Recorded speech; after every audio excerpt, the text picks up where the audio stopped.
Yeah. What the hell is going on? What do you mean by that? My back is broken. What, a vertebrae or what portion? Spinal. What the hell is going on? What's popping? What's happening? What's going on? You're back in the lab with your favorite neighbor, your man Mark Nash. He is I am here. Another great episode of Breaking Beats. How y'all feel? What's the deal? All right, man. Got a good show planned for you, as you can see right here. Got all the topics on the docket laid out for you. And this gonna be a good one, man. This gonna be a damn good one, man. Heard we got some rematch issues with Spence and Crawford, so we're gonna talk about that on this episode. Also, we got to get into the Canelo Charlo. Now that both competitors have done their workouts, were you impressed by Canelo? Were you impressed by Charlo? Canelo seems extremely confident, and he was talking that talk, man. Canelo talking like he might go in there and try to stop Charlo. So we'll talk about that as well. Frank Martin got some news shaking out there in Texas, big Texas. Aaron Parker, what up, big bro?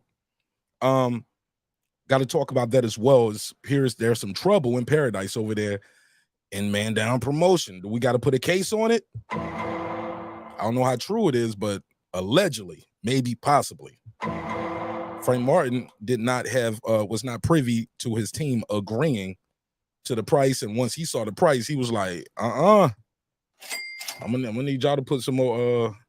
I'm gonna need some more cheese on my burger. What the hell is going on? So we're gonna talk about that. Also, Andre does an interview, and he sounds pretty confident as well in this Benavidez match. So we're gonna talk about that on this episode. So it's gonna be a good one, man. So tap in, strap in. If this your first time here, if you're new to the show, let people know what side of the earth you roam with the turf. Please drop your area code in the chat. Let people know where you're from. Other than that, let's run this intro. I see y'all in 5 minutes. Don't go nowhere. 5 minutes. And we're going to have a damn good show. It's your man Mark Nash, Breaking Beats. You already know what we do. We break down business, entertainment, art, technology, sports, and anything else you and I feel like talking about. It's a hip-hop political sports show with a comedy twist. We like to let the jokes fly. You know why. Life is serious enough. Life getting real serious in boxing, man. So we're going to have a good episode over here. So let's run this intro. I'm going to drop the link out there so you can pull up, talk some ish with me. And the phone lines are open, of course. All right, so let's get it. It's your man Nash, Breaking Beats. Peace. Let's get it.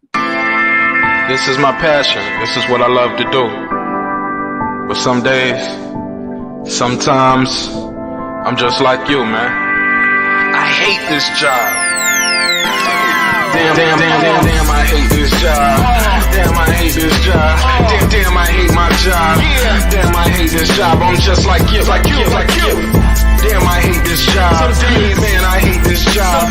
Man, I hate my job. From a good dream I wake, sun rays on my face, planning out my day, hoping this ain't the one that I catch a case. I feel so good, I feel so straight. My manager keep calling me saying, hurry up, you late.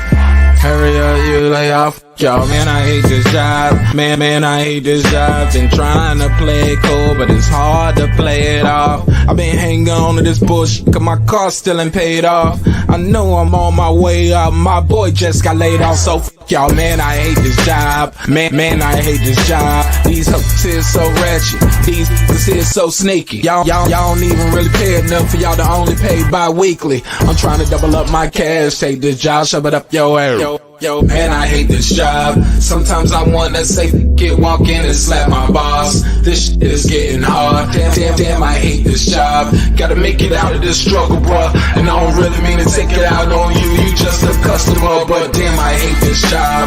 Damn, I hate my job. Damn, I hate this job. Damn, I hate my job. Damn, I hate this job.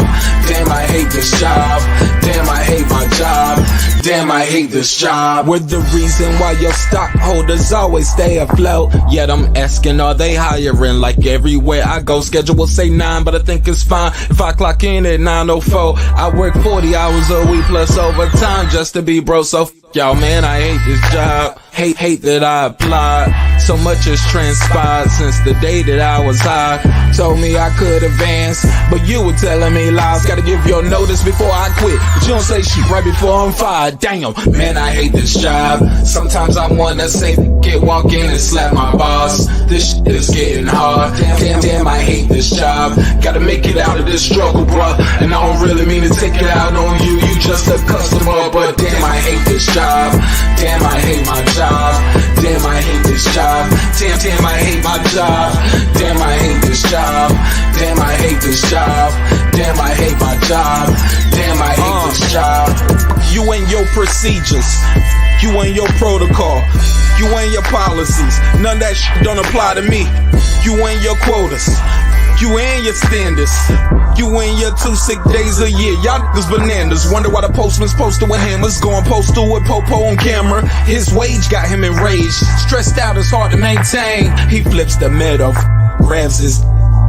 He said, if you don't get the picture, I quit, you ain't shoot. Mother, man, I hate this job. Sometimes I wanna say, walk in and slap my boss. This shit is getting hard. Damn, I hate this job. Gotta make it out of this struggle, bruh. And I don't really mean to take it out on you. You just a customer, but damn, I hate this job. Damn, I hate my job. Damn, I hate this job. Damn, I hate my job.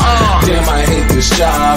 Damn, I hate this job. Damn, I hate my job. Damn, I hate this job. Look, man, I hate this job. I put my pants on one leg at a time, just like you. I'm out here trying to take care of my family. Damn, I hate this job. It's not always glamorous, for real. But I do what I gotta do for me and mine, you know? Damn, I hate this job. Damn, I hate my job. Damn, I hate this job. Damn, I hate my job. Damn, I hate this job. Damn, I hate this job. Damn, I hate my job. Damn, I hate this job. Damn, I hate this job. Damn, I hate this job. Damn, I hate my job. Damn, I hate this job. I'm just like you, nigga. Damn, I hate this job. Man, I hate this job. Man, I hate my job.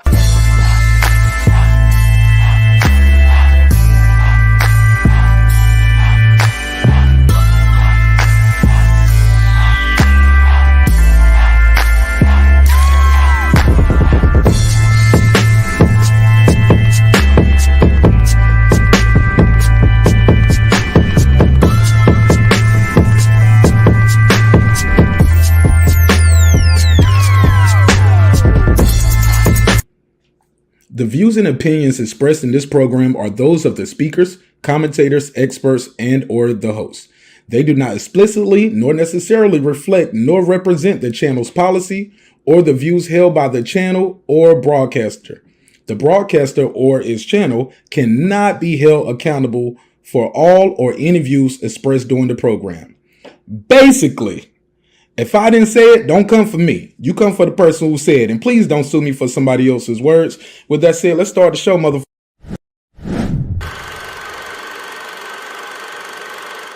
This that squad sound.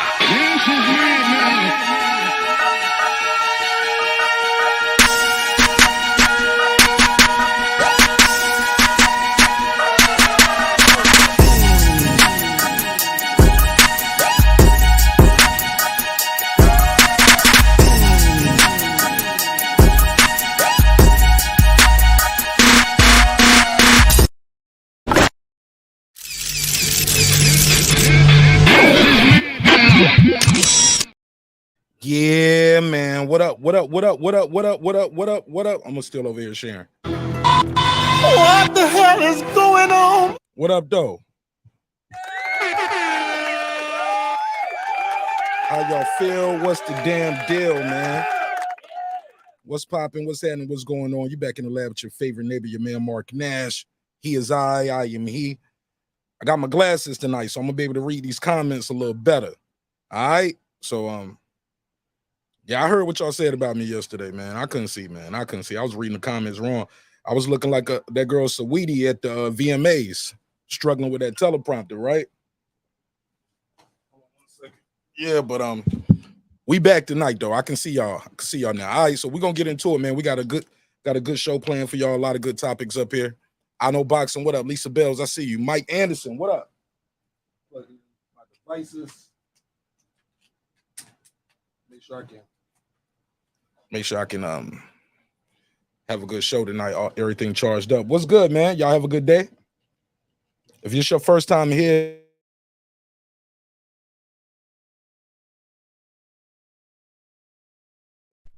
drop your area code. Let people know what side of the earth you roaming the turf if you're new here, all right? But we got a good show planned, all right? Let's get into it. Let's get into it early. Got to do a neighbors only roll call because without the neighbors, the show would not be the show at this level, and we well on our way to 17K. About 100 away. All right, so without further ado, let me do this roll call. I'm gonna jump right into the content. What do you mean by that? My back is broken. A vertebrae or what portion? Spine. I never heard. Because they want to change in their life and they want to change in their community. And we're gonna change this community one show at a time, baby. One show at a time. We're gonna change the community. What do you mean by that? These. All right, so let's take it from the top. Let's do this neighbors only roll call. And we're gonna have a damn good show. If God wills it, right? But I will not bury the lead on this one. We got to jump right into it. So let me get this roll call done. I'm gonna do a real quick roll call as possible, all right? Without all the extras. I am Cam Edwards. Deuce. Is that Stephen Brimley? Unbiased fan Brim Reaper. What up, though? What up, gangsta? Mike James 616. What up? Johnny Goodman. What's up, man? What up? Stone Tangerine. What up? Somebody said the music too loud. All right, I got you. Where we at? Stone Tangerine, stay mean. Big Hova, I thought I told you. Megazar, he got a dope dope album out called Diamonds Amongst Men. Check him out. Ace Retro, Ill Status Boxing, Patricia Shelton. That guy Eclipse 330 early. Stephen Bateman all the way in Australia. Mama, we made it down under. What up, gangsta? I know boxing. What's popping? Ricardo Johnson, Wanda Villa, the Orilla, Epoxy Magic, AJ, he don't play. Electro Jazz, they getting his bread. My boy T.Y. Stay Fly, Miguel Ramos on the mic with Terence Bailey Sr. What's up? What up? The XO Factory. My boy Dub, right side. What up, Dub? Mr. Golden, stay holding, aka the back end king. What up, gangsta? My boy LD, what up? What up? Girl behind the mic, aka Memory. What's up, Memo? What up? Shout out to John Norrie. He came to tell his story. What's popping with Major Key Boxing? Cooking with the champ, aka Champion Heart. On the floor with Shelton Moore. What up, gangsta? SLG, Sam F, Kendall, D-Lo 404 Boxing. What's popping? Shout out to Karma Serene with the Serene Saturdays. What up? Nick Rich in this trig. Shout out to Nikki from Central Florida. Peace to you, sister. What up? Aaron Parker, the Big Talker. Taylor Bell with TabTech Unlock, sim.com. Unlock your next device today. What up, gangsta? Transcendent Sports Channel, my Filipino brother from another all the way in Canada. Shout out to Canada. What up? Fistiana Fights, she just might. What up, gangsta? Jacob Sims, that's him. Haplo, let's go. DJ MFB, that's my boy Mike from Boston. What up, Boston? What up? Shout out to my sister, Miss Queen Sunkiss. Beyond the Ring with Nonito and Rachel Donaire, that's 9-time champion Nonito. On his way to the Hall of Fame, and we're going to walk with him every step of the way. What up, gangsta? True Media Today, USA Boxing. That's my guy, Coach Malachi Williams. What up, Coach? What up? Good show today, too, Coach. What up? Puro, What Food up? Revolution, a.k.a. Foodie with the Beauty. What up? KP from KC5. What up? Matt Wade, What up? Beyond Above Media. What up? Pittsburgh T. What up? SF City Slicker. What up? Rider of the Storm. What up? Hitter There. What up? Maddie Well. What up? Cliff Bailey. What up? Con Shawnery. What up? Lisa Bell, she never fails. What up, gangsta? HLD. What up? Cooking with Sir Senior. What up? D Bevel the champ. What up? And of course the big fish himself, my good brother Derek Lincoln. What up, gangsta? All right. How y'all feel? What's the deal, man? We're gonna get right into it. Cannot stray from what I came to say. BVO Boxing, what's popping with you, bro? All right, let's get it. Let's get it. So it appears we got some trouble in paradise when it comes to Terence Bud Crawford, pound for pound king right now. I mean, it happened. And there ain't nothing y'all haters can do about it. Yeah, he went in there July 29th and beat the brakes off of Errol Spence Jr. in front of God and country. And it was beautiful too. I ain't even gonna hold you. I was there on the floor. It was beautiful. I was like right there. Imagine being on your front porch and you watching some dudes fighting at your mailbox. I mean, it's beautiful. It's beautiful. But since then, since then,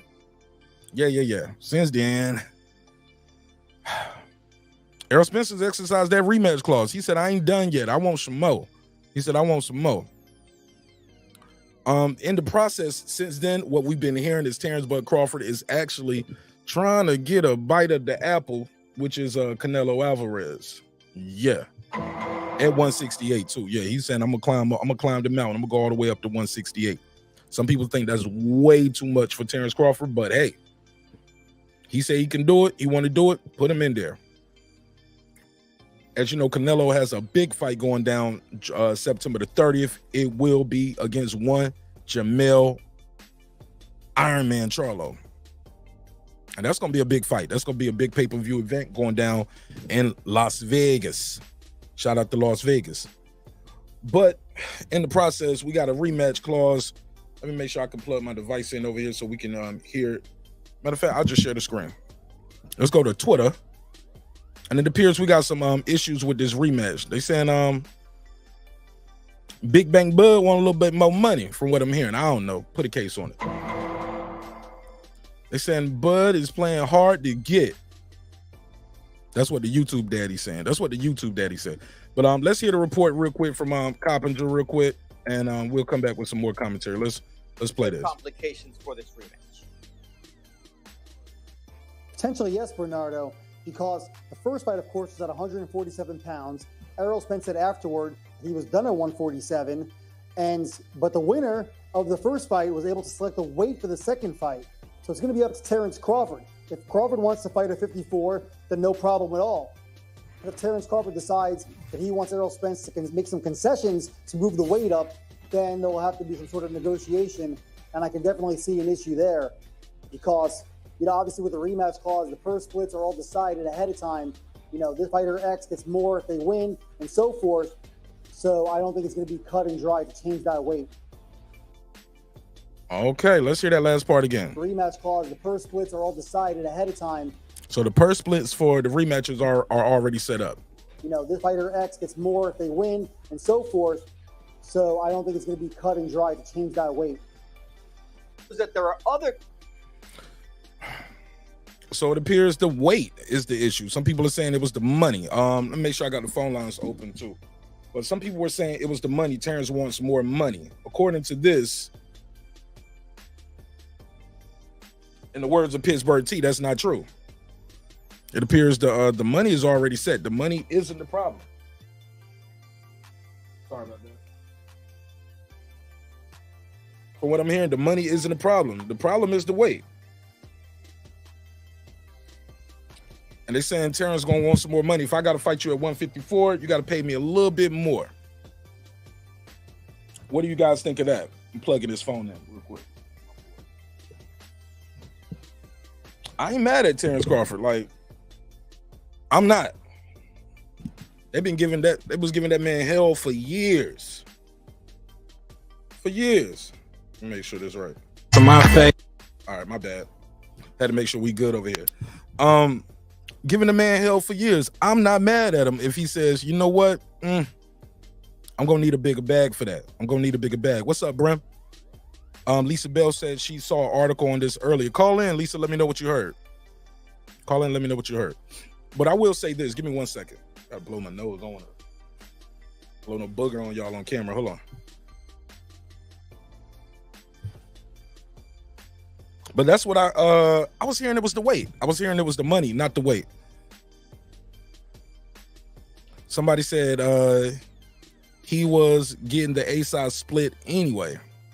I don't know how the contract was. We don't know. Do you know that for a fact? Because I haven't seen the contract, Brother Styles. I ain't seen it. Never heard of it. Never heard of it. All I know is what's been told to me. But if what we're hearing is true, he wanted more money. Then somebody else said, no, it was what we're hearing now is not the money, it's the weight. Because think about it. Let's think about it this way. When have you ever heard of this scenario that's taking place right now? I fight you in a rematch. I beat you in front of God and country. Easy. One-sided ass whipping. Then I take my undisputed belts, put them to the side and say, yeah, I'll come up and wait and fight you again to make it easier on you.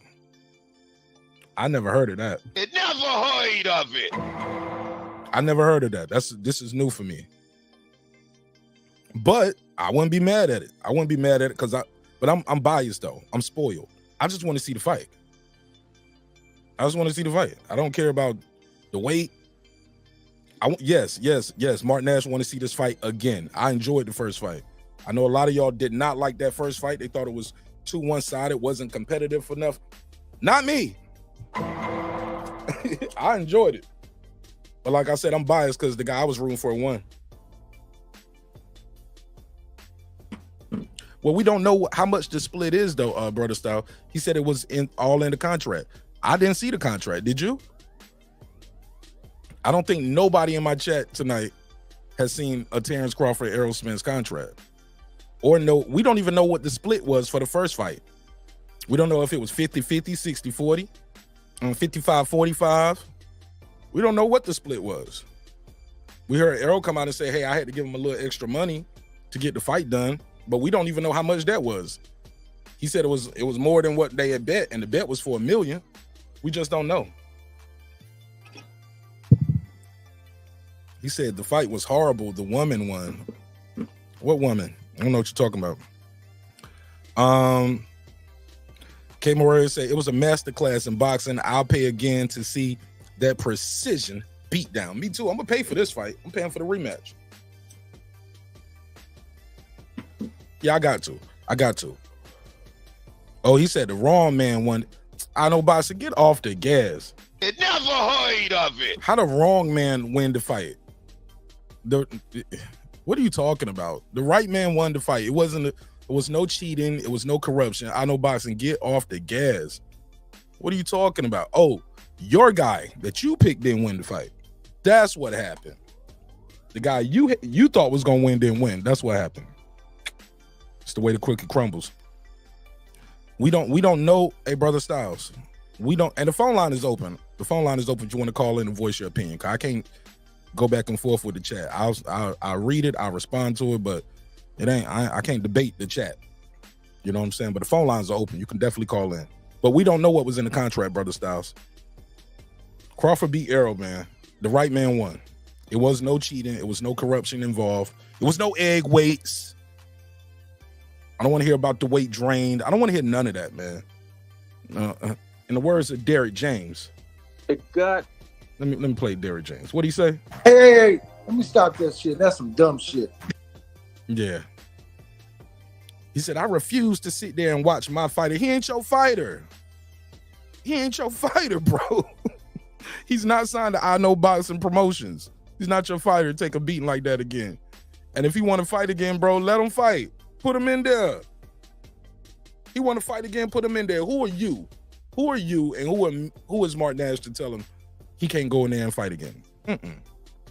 So those appear to be some of the issues with this rematch clause. But what's that, Hap? So people are saying Crawford wants more money. Some people are saying, and we knew that going into the fight, the winner gets to decides the weight. Now, leading up to the fight, I remember Crawford was saying, it was like, Crawford, are y'all going to fight at a different weight? Afterwards, he was like, well, I don't plan on losing. You got to talk to him about it. But it appears they was right by talking to you because the winner decides the weight. So if the winner is deciding the weight, it appears they were talking to the right person. K said, it was a clone. Yo, the people with these excuses, fam, the people who got all these excuses for Errol Spence, bro, put a case on them, yo. Low integrity, low IQ individuals, man. Shout out to Errol for not buying into it. Conquest said, to my knowledge, that type of rematch, the existing terms should be the same. What are the existing terms?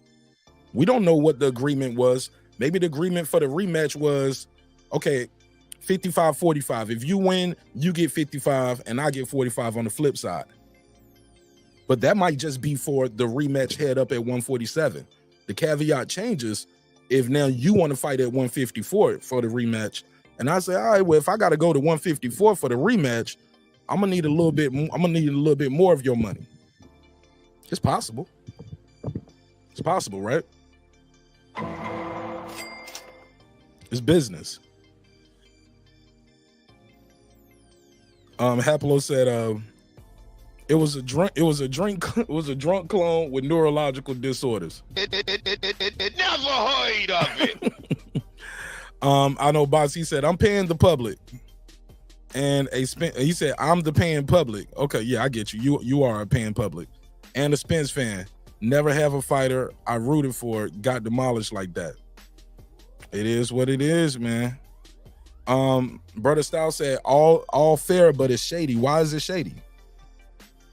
Call in. It's better than typing.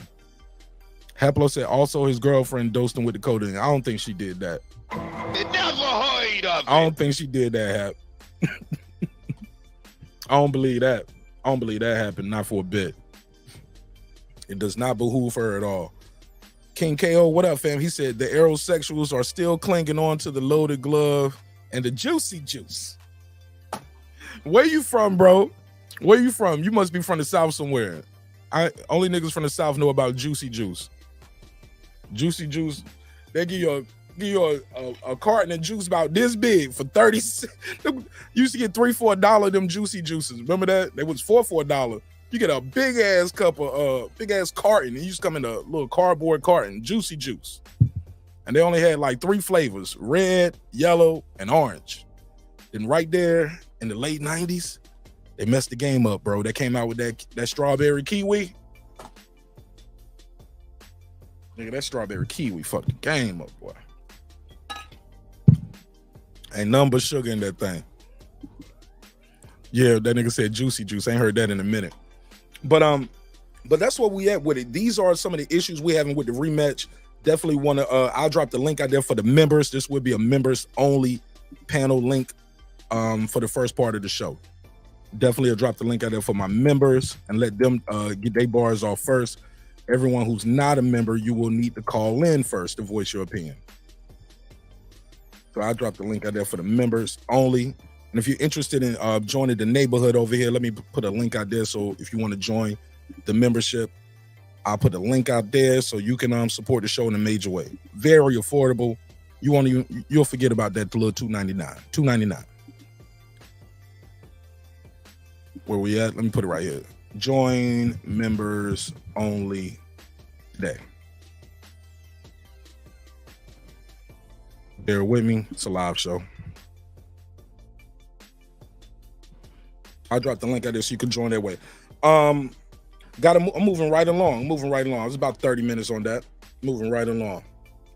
We got to talk about it, man. Canelo, Charlo. Connie Nickerman, what up, fam? Got to talk about it. Canelo and Charlo. Oh, man. So now that both guys have done their workouts, got to ask the audience, got to ask the neighbors over here. Were you impressed? Were you impressed by Charlo? Were you impressed by Canelo? I'm gonna say it, man. I just gotta say it. I think Canelo might stop Charlo, bro. Bruh. Never heard of it. I think he might stop him, bro. I look, I like Charlo. I like the underdog. I wouldn't be mad if it was an upset. Yeah, I get it. I know what some of y'all are saying. Hey, and I see the comments. Some of y'all are saying, hey, look, the open workouts don't mean nothing. But and the interview don't mean nothing either. But when I was hearing Canelo in that interview, Canelo said he gonna make him pay. He said, I heard everything. I remember everything. I don't say nothing, but I remember everything they said. They don't believe in my skills. They don't respect my skills. They're gonna respect my skills. And he keeps saying they. It's like in his mind, he fighting both twins. Woo!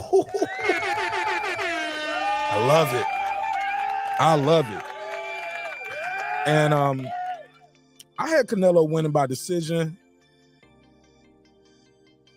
But after watching that workout today, man, I don't know, man. Canelo might stop Brody, bro. Canelo going that bitch with an axe to grind. I remember he was on the Breakfast Club and he spoke about, oh, let me switch this over. Let me switch to the next topic. He was on the Breakfast Club and he said, hey, I realized some of my last fights didn't look that good. They had the best performances. He gonna take that out on Charlo. Oh, man. And the reason why I say that, man, because I seen Charlo get rocked by Castaño. And Castaño is no Saul Canelo Alvarez. Saul Canelo Alvarez is a monster, man. And and the confidence, man, he just seems more confident than Charlo. Shout out to N Conquest. Is that NC? NC Conquest. He said he's a new member. Welcome to the neighborhood, fam. Welcome. I appreciate you. Thank you so much for your support. I appreciate it. I don't take it for granted. I don't take it lightly. But thank you again in a major, major way. Shout out to my brother Rod of the Storm. He said Canelo still holds grudges. I believe he does as well. He's not playing with Charlo, man. While he was in there playing around doing this shit on the Miz today, my boy Canelo's like, he just looked at the camera. He said, 40%. 40%. I was like, this motherfucker going hard. He took that workout serious too. He took it very serious. Man. And he was like, this is just 40%. He said, the guy was like, I hate to see what 100. He said, what does 100% look like? If that was 40, he was like, you'll see on the 30th, and he's gonna see too. He's gonna feel it too. Woo!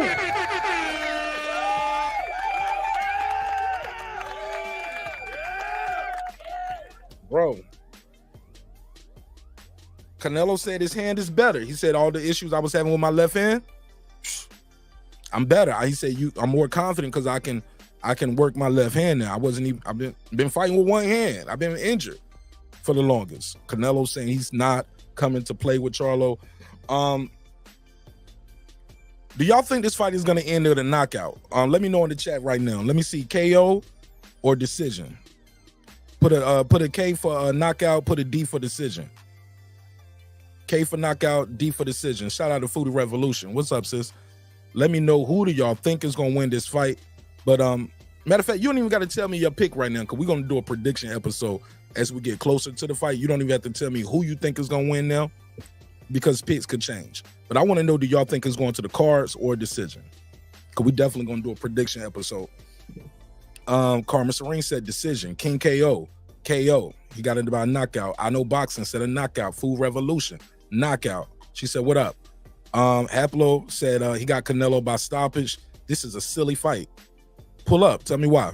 Let me make sure I got the link pinned at the top. Again, it's a members only panel right now. Doing only members only on the panel. Everybody else got to call in. If you want to voice your opinion, please call in. The number's on the screen at the top in the bright yellow letters. 404-692-1766. 404-692-1766. Call in, voice your opinion. I put you right in the mix. Make sure I got that link pinned at the top, so I don't have to keep dropping the link all night. But yeah, Canelo just looked super confident. Like Charlo, when I see, and look, I ain't gonna hold you. If Charlo goes in there and win, I would be like, congratulations, brother. You upset the apple cart. Wish you nothing but the best. Just made history. There's nothing wrong with that. I would be happy for him. It would be like, to me, it would be like a changing of the guard. You would see, like, you know, Canelo, everybody said he was slowing down. Now we would actually see him slowing down. We would see Charlo take that, you know, move into the pound for pound conversation, because I think it's utterly ridiculous that Charlo is not already considered pound for pound top 10 in the world. Why not? I mean, not even top 15. They don't even have him in top 15. I'm like, y'all can name 14 fighters better than Charlo right now. And I get it. He's been a little inactive, but man, oh man, the kid is talented, man. Look at me. I sound like Keith Thurman calling him a kid. This man is talented. Man is super talented, explosive. He does look fast though. He does look like he's moving his feet a lot, getting ready for this fight. I did see that, and I'm happy about that. But Canelo just looks so strong, man. Just looks too strong, too confident. And like I said, I've seen Charlo just get hit with shots sometimes, like in between shots, like especially when he's like lingering on the ropes. Seen him get hit with shots, and I was like, oh man, that looked like that hurt. Ouch.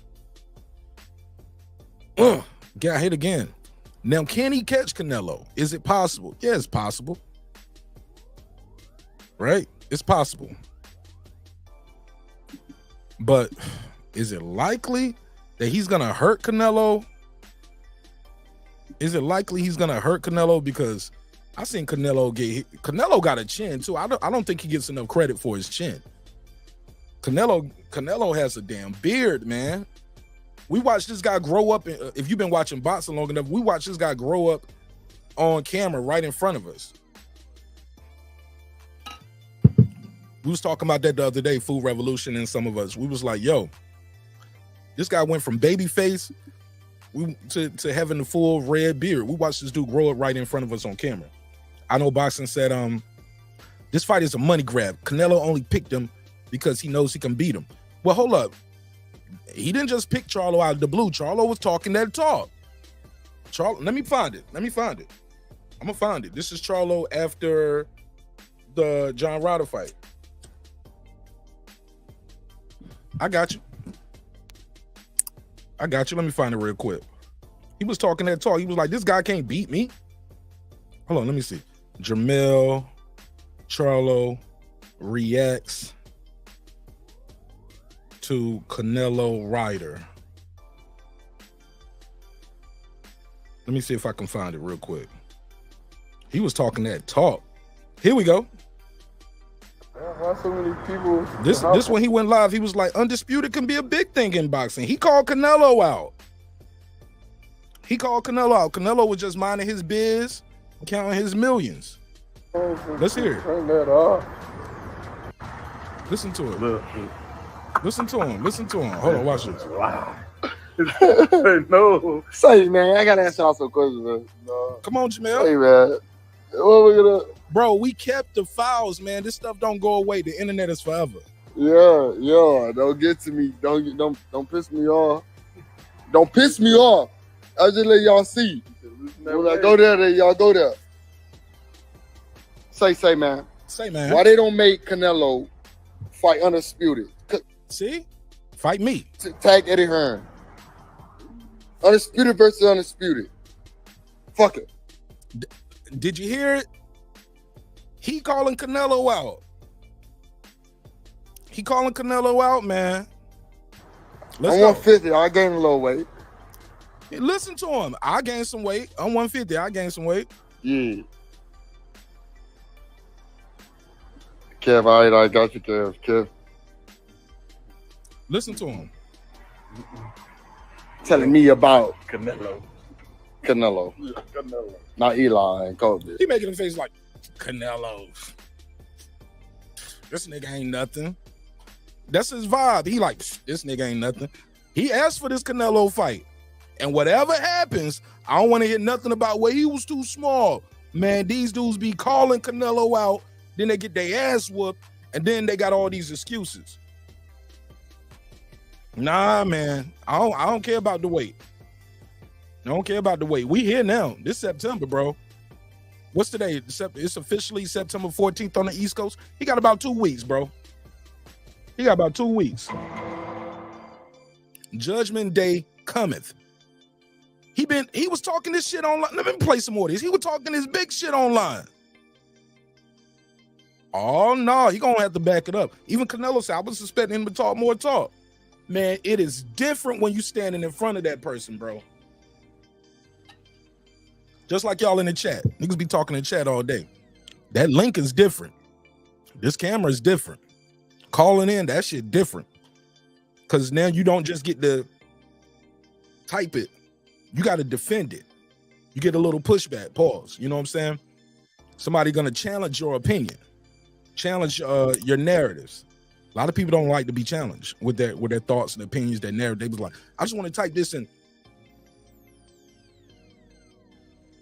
See what's gonna happen. Homie might have just hit that live button and signed a check. Sign. You know, y'all know how I go. What they say, writing checks that your ass can't cash. Whew. Excuse me. Let's play some more of this. Like, nigga, don't fuck with me, nigga. Ooh, he talking that shit right here. She said it's not different. Oh, it's different, Carmen. It's definitely different. I see it all the time. I watch niggas curl up like butterfly shrimp. It's different on that in the chat versus being on the panel. It's definitely different talking on the IG. Then you got to stand in the ring and fight that man. I'll gain the weight. I'll come up to 154. All right. I'll come up from 154 to 168. It's different. It's different. Like, for real, let me show y'all what it is. Why y'all don't make Canelo versus Charlo? Fuck y'all talking about, nigga. Somebody put that shit together. Little Charlo will fight anybody. Nigga, I ain't never done no smoke, nigga. I'm telling y'all, he called for this, man. Yeah. But Jessica, what up? Undisputed versus undisputed. Could be a big thing in boxing. That could be a big thing in boxing. Shout out to Amira. She did a spoof of this. She was like, it could be a big thing in boxing. Shout out to Amira J. Yeah, lie, man. Yeah. Come talk some shit. Coach, get on there. Get on this kid. Oh, yeah, my nigga light. I'm sorry. Sitting in the backyard. Big Coach Guzman. We out here chilling, man. Just thinking about some shit. Fuck it, nigga. That bitch can't beat me with that shit. His last performance, that bitch can't beat me. That's what I remember. That's what stood out to me. That bitch can't beat me. Looking at his last performance, that bitch can't beat me. That's what Jamel said. He called for this fight, man. He asked for it. He asked for it and got it. I don't think he thought he was going to get the fight. Just thinking about some shit. Fuck it, nigga. That bitch can't beat me with that shit. His last performance, that bitch can't beat me. Yo. That's all I want in life. I just want to show a little bit of y'all that I do exist. Motherfuckers, stop playing with me. Stop playing with me. Ellie Hearn, go put that Charlo shit together. The other Charlo gonna get him. I don't give a fuck. I already accomplished it all. Shit, that he ain't get right, nigga. It knock him out and come back and knock the other motherfucker out, because that's all the way I won. I'm only destined for what I did. You feel me? I won. Hold on, y'all hear this, man? He talking that talk. He talked more on the Instagram Live than he did at the press conference. You never heard of it. Come on, fam. He was talking that talk on this IG Live. And then he in front of the dudes like, Canelo's a hell of a fighter. Nah, he ain't got the same energy. What up, nigga? Cal said something. Kevin Britt, I gotta get out of here. They told me, PR team told me I gotta get off the phone. Yeah, because I really would say some shit.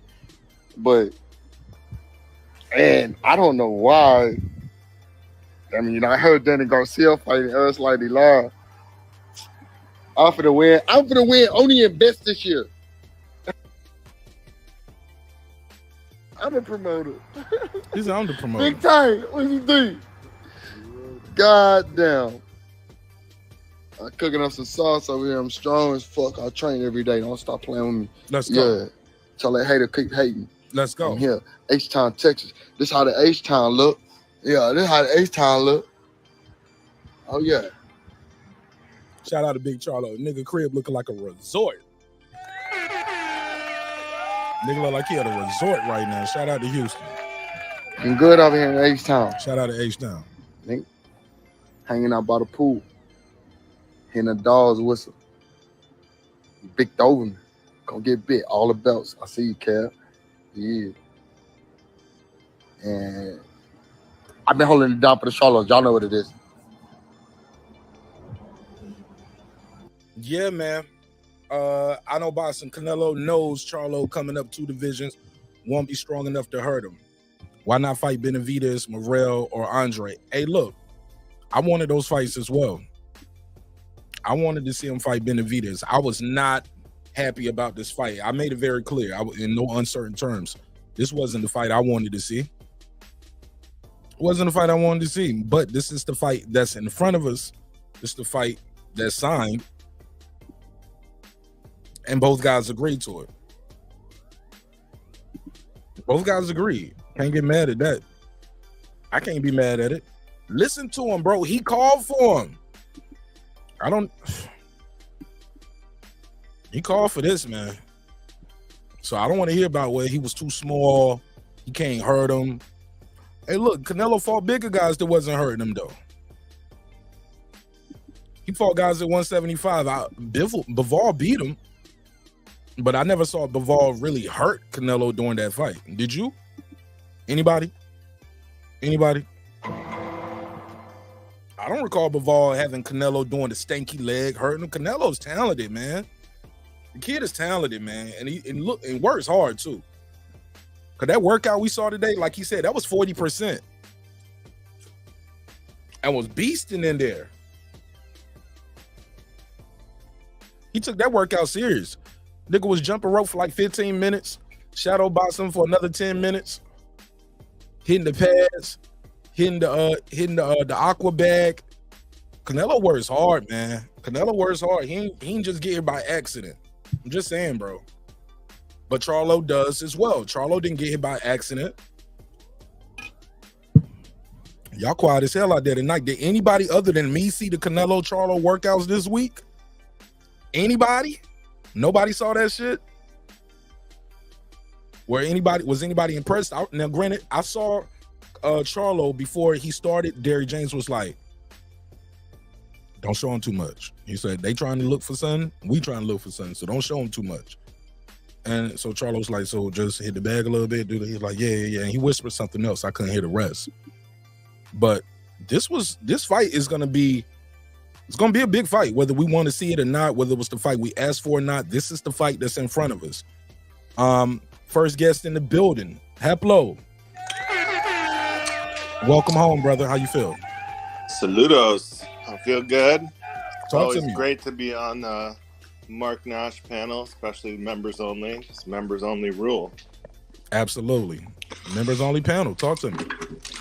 Yeah, bro. I just see this fight as like, it's interesting because of the undisputed thing, but I don't know why people are falling for the okie doke as they usually do. What you mean? Well, in any fight promotion, there's always an element of convincing people that the guy who we know is going to lose has a chance. They did Correct. it with Spence. They Correct. did it with Victor Ortiz when he fought Mayweather. Have you moving packages or something in there? What you doing? Nah, I just closed the door. Okay, get still, nigga. Shit. Was it that bad? I tend to walk around while I'm talking. Right. A lot of people do that. Like they be sitting down. I watch Sheldon Moore do it all the time. Sheldon Moore be sitting down. Oh, he's the worst. His shit So- always sounds like shit. Soon as he click that live button, he get up and start walking 2 miles. I'm like, bro. And he has the camera on, making everyone nauseous. Right. You're like, I want y'all to see me from here. I'm like, nigga, I gotta look up to you.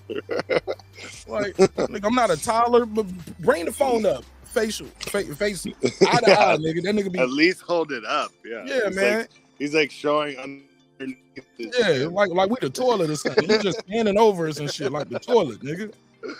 But I'm just talking shit. Shout out to Sheldon Moore.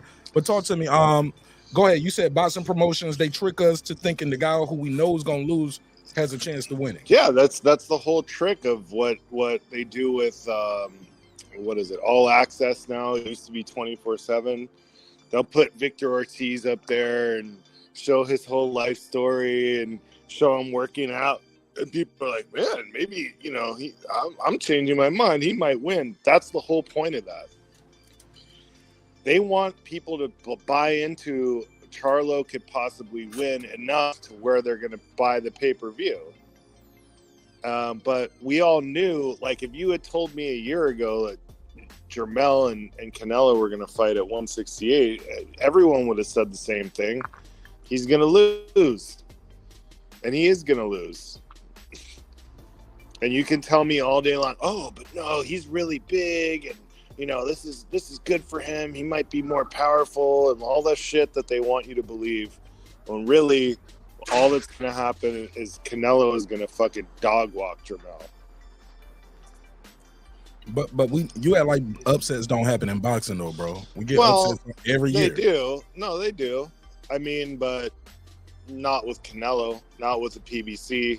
I mean, that's their prize pig right now. I mean, he lost with. I mean, he's everybody's prize pig. Well, I don't want to call him a pig, but you know what I mean. He's everybody's. Well, you know, it's an expression, the prize pig. Okay.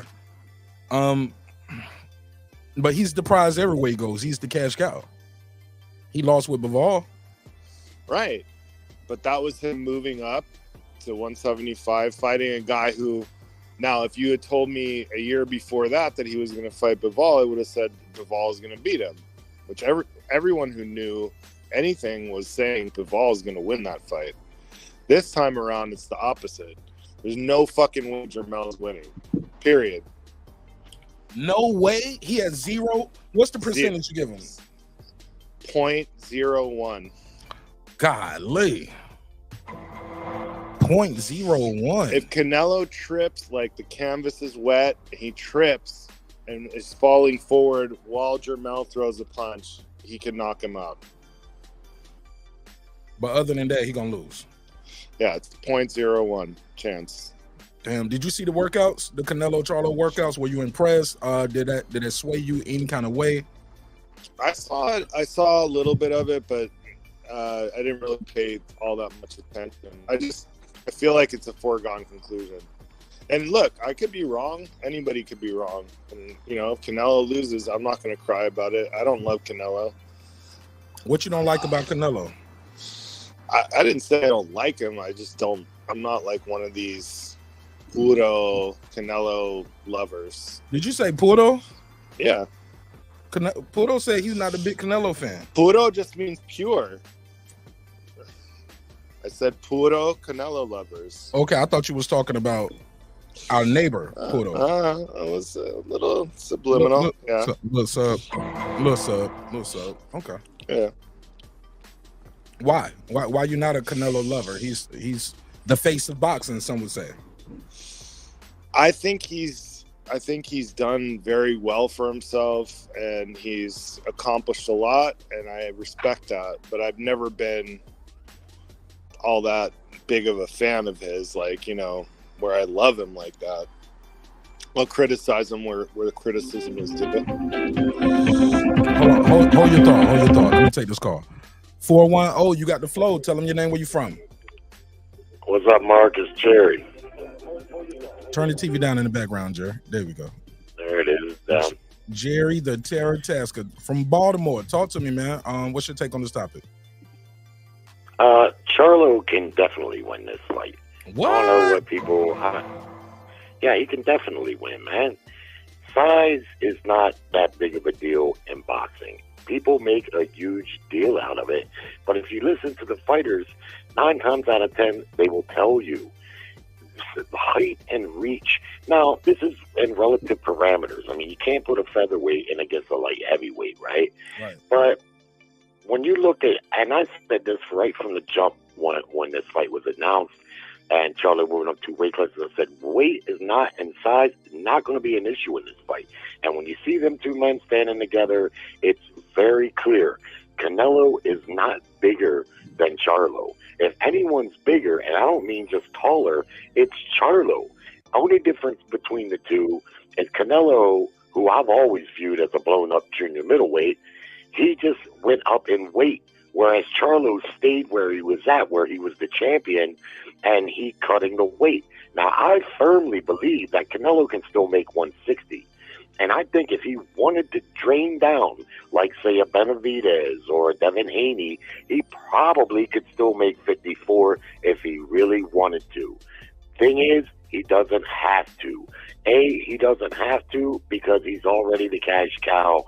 B, he doesn't have to because while he's not the most braggadocious fighter in boxing, I truly believe that he thinks he's a major badass and he doesn't need to live that life, you know, where he's got every camp is a major weight losing camp. So he comes in not too far off from where he walks around. People try to blow it up. Oh, he walks around at 200 pounds. No, we see Canelo in between fights. I ain't never seen him with a gut. He's always in pretty good shape. Size not going to be a factor. If he beats Charlo, he's going to beat him because he's the better fighter. But if Charlo goes in there with the right mentality and he's highly conditioned, he can definitely win. But that's a big if, right? Those are big ifs. Because I think Plant went in there with the right mentality, and he had a good game plan to stick and move and use his boxing ability. But you see what happened. The pressure wore on him, and by the 7th, 8th round, he even knew things were closing in on him. And that's what Charlo's got to try to avoid, the mental pressure of knowing, hey, I done hit this little motherfucker with everything, and he keeps coming. And then obviously you got to be highly conditioned to match your game plan with that. And I believe Plant was in good enough condition, but again, the mental pressure got to him more than anything.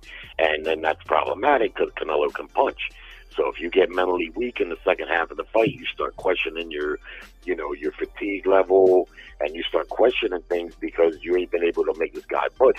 I don't see Charlo stopping Canelo, though. I mean, that's the thing. He's going to have to put on a massive performance to win, you know, and knock the king off his throne. But I think he can do it.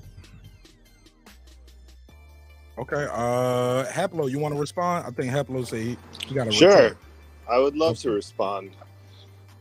Let all the audience members who are listening, especially the members, remember Jerry Tasker picked Spence to beat Crawford.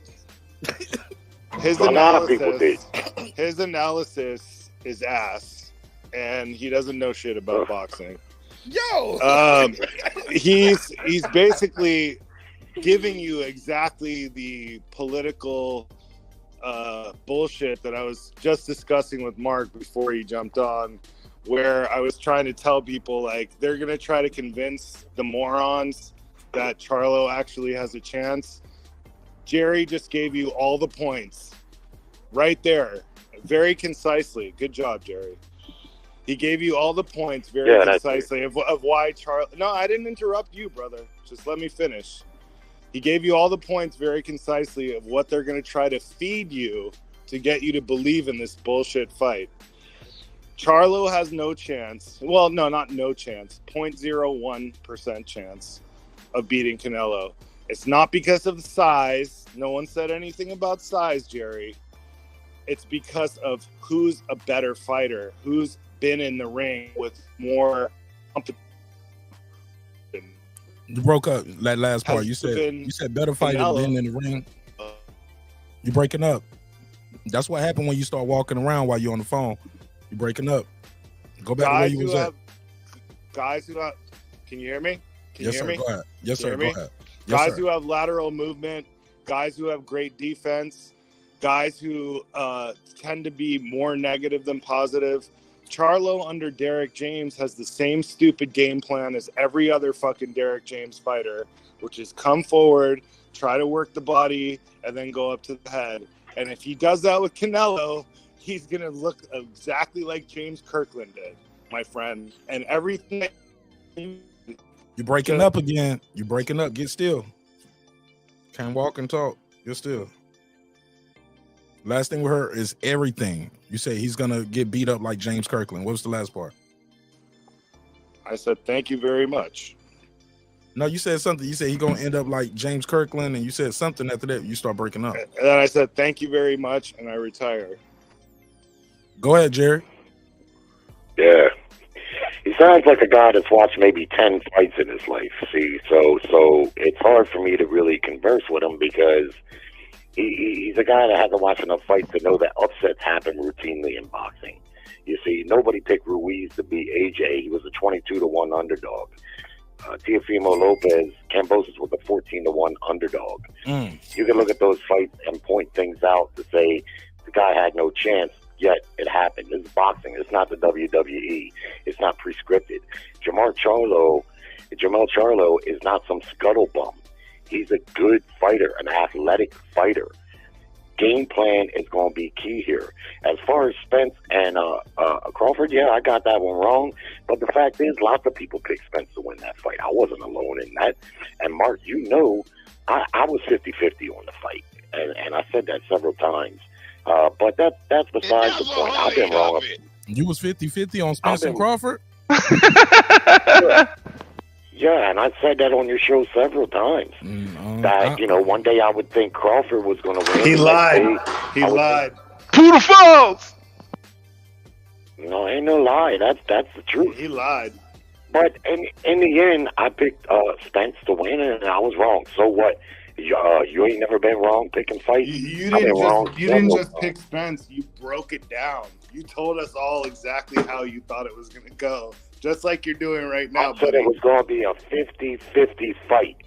That's what I said. You broke it down. No, you didn't say that. No. You picked Spence. So right now, I'm breaking down your lack of boxing knowledge.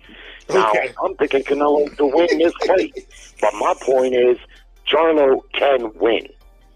What the odds will be, I'm not sure. What his chances are, I'm not going to speculate. But I'm not going to sit here and act like this is Canelo fighting James Kirkland again, a washed-up nobody. Ooh, that hurts. Yeah, not only could Jamel Charlo win this fight, guess what? Bud Crawford could also beat Canelo. Yes, he could. Yes, absolutely he could. Now, will he? I don't know, but he could. We're not talking about Bud Crawford. We're talking about Charlo. We are? No shit. I know you can only think like one thing at a time and you can't multitask, but, you know, I'll try to keep it, you know, I'll dumb it down for you if that's what you need. Yeah. Bottom line is he can win the fight. Everything you say is already dumbed down way below my level, bro. That sounds like it, bro. Sounds like it. Okay. Yeah, he ain't got shit, man. He don't know shit.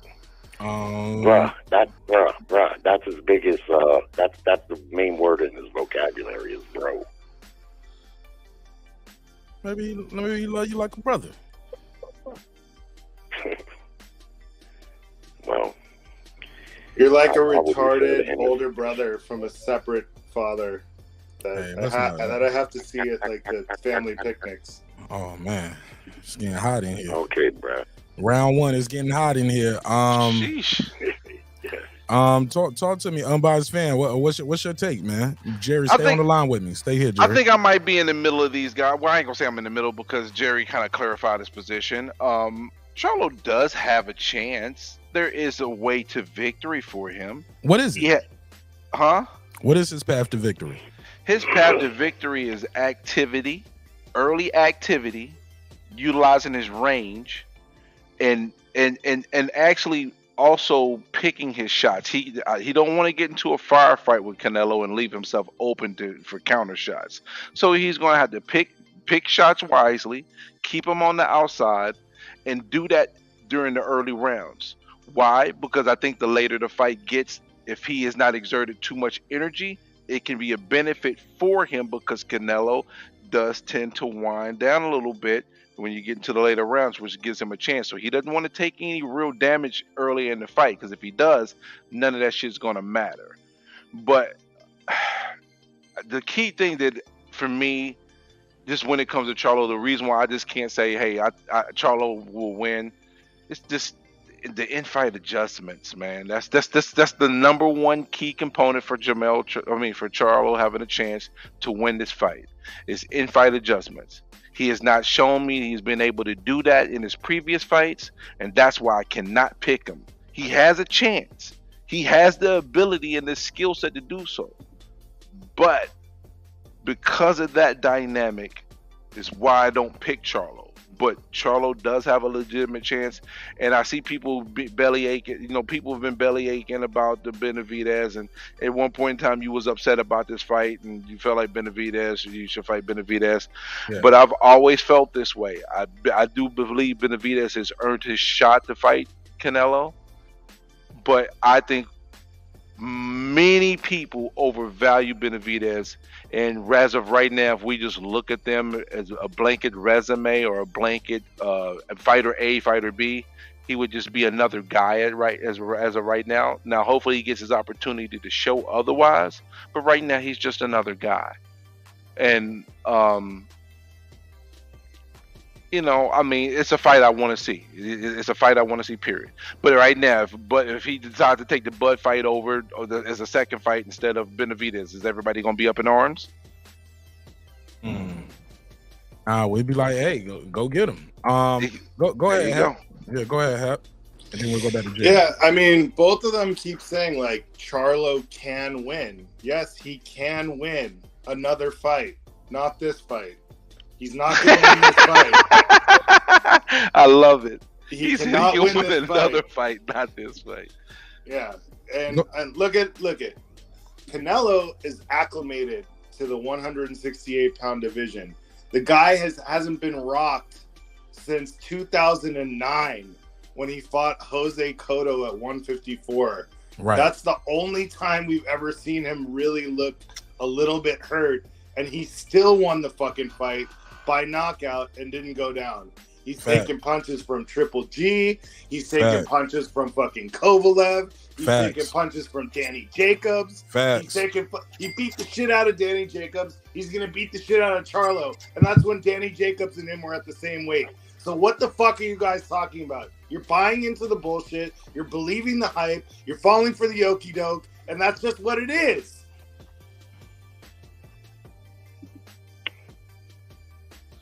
Jerry?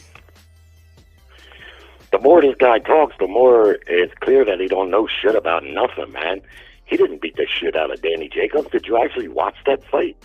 He won the fight. Yes, I did. Did you? Oh, yeah, I did. And if you think he beat the shit out of him, it just confirms that you don't know what the Did he beat him?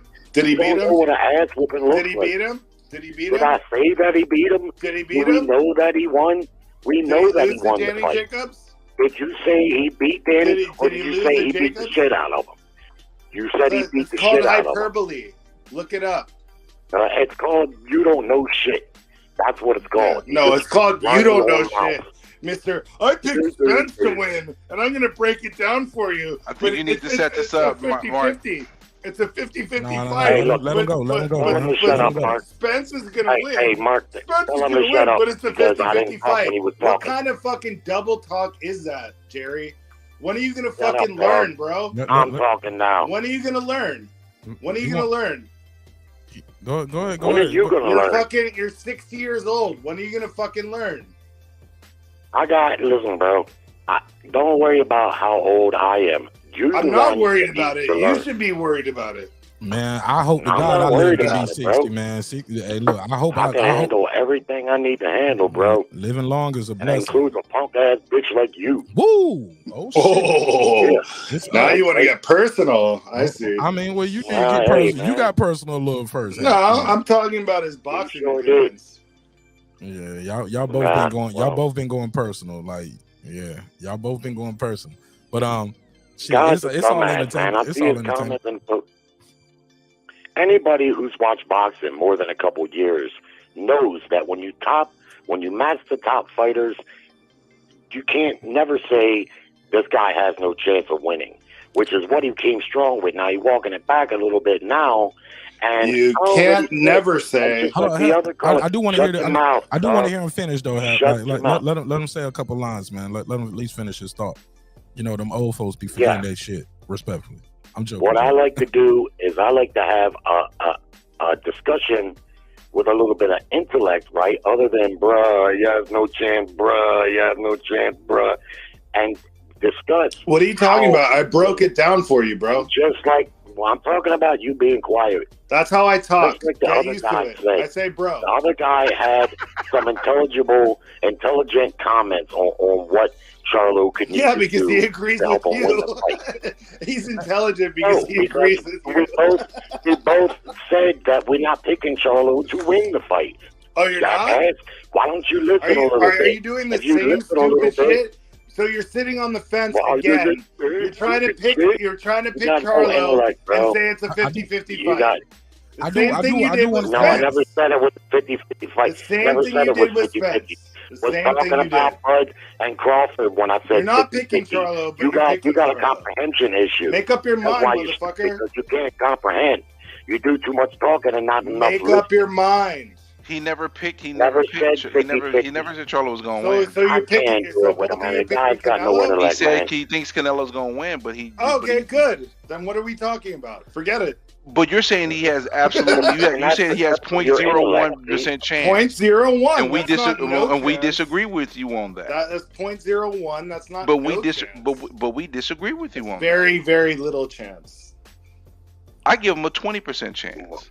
Well, then we disagree on that. Yeah, and that's okay. Yeah, that's okay. That's okay with me. Yeah. They entitled to their opinion. Whether we don't have to agree. Absolutely. And I don't have to disrespect them because I disagree. Opinions are like assholes. Everyone's got one. Absolutely. And I ain't got to wipe for them neither. And though, most so. of them stink. Hey, look, and we don't have to wipe for him. Like yours definitely does, Jerry. What he eat don't make me shit. You know what I'm saying? It just depends, man. You need to call the nurse and have her come in and change it.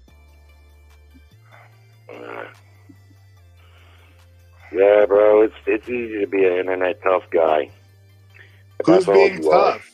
And you got Who's very little talking intellect. tough? I'm not talking tough. I don't need to waste.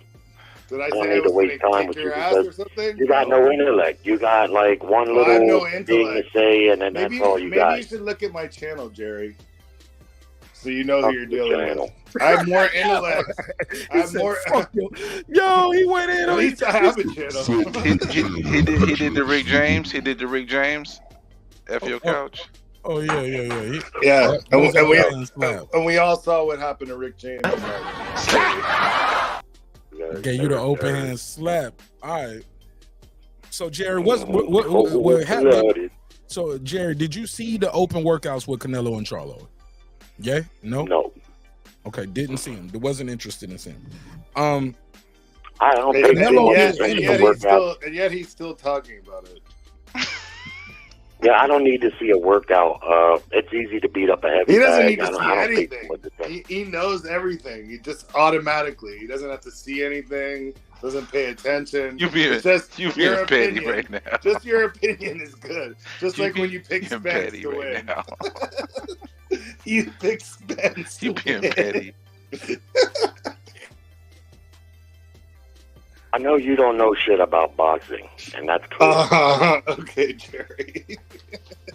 Yeah, and that's my opinion on that. No, you're fucking 60 and you still don't know shit about boxing, which is fucking sad. Why don't you go look at your page? Go look at your page so you can fake, who you're dealing with. What? Ain't That shit, made bro. no sense. Jerry, you need to Well, work not on the much going to comedy. make sense to you because you're stupid. Jerry, work on the comedy chops. Okay. I'm done with this retard. He got very little to say. Oh, I can break it all the way down for you, but you're just not worth it.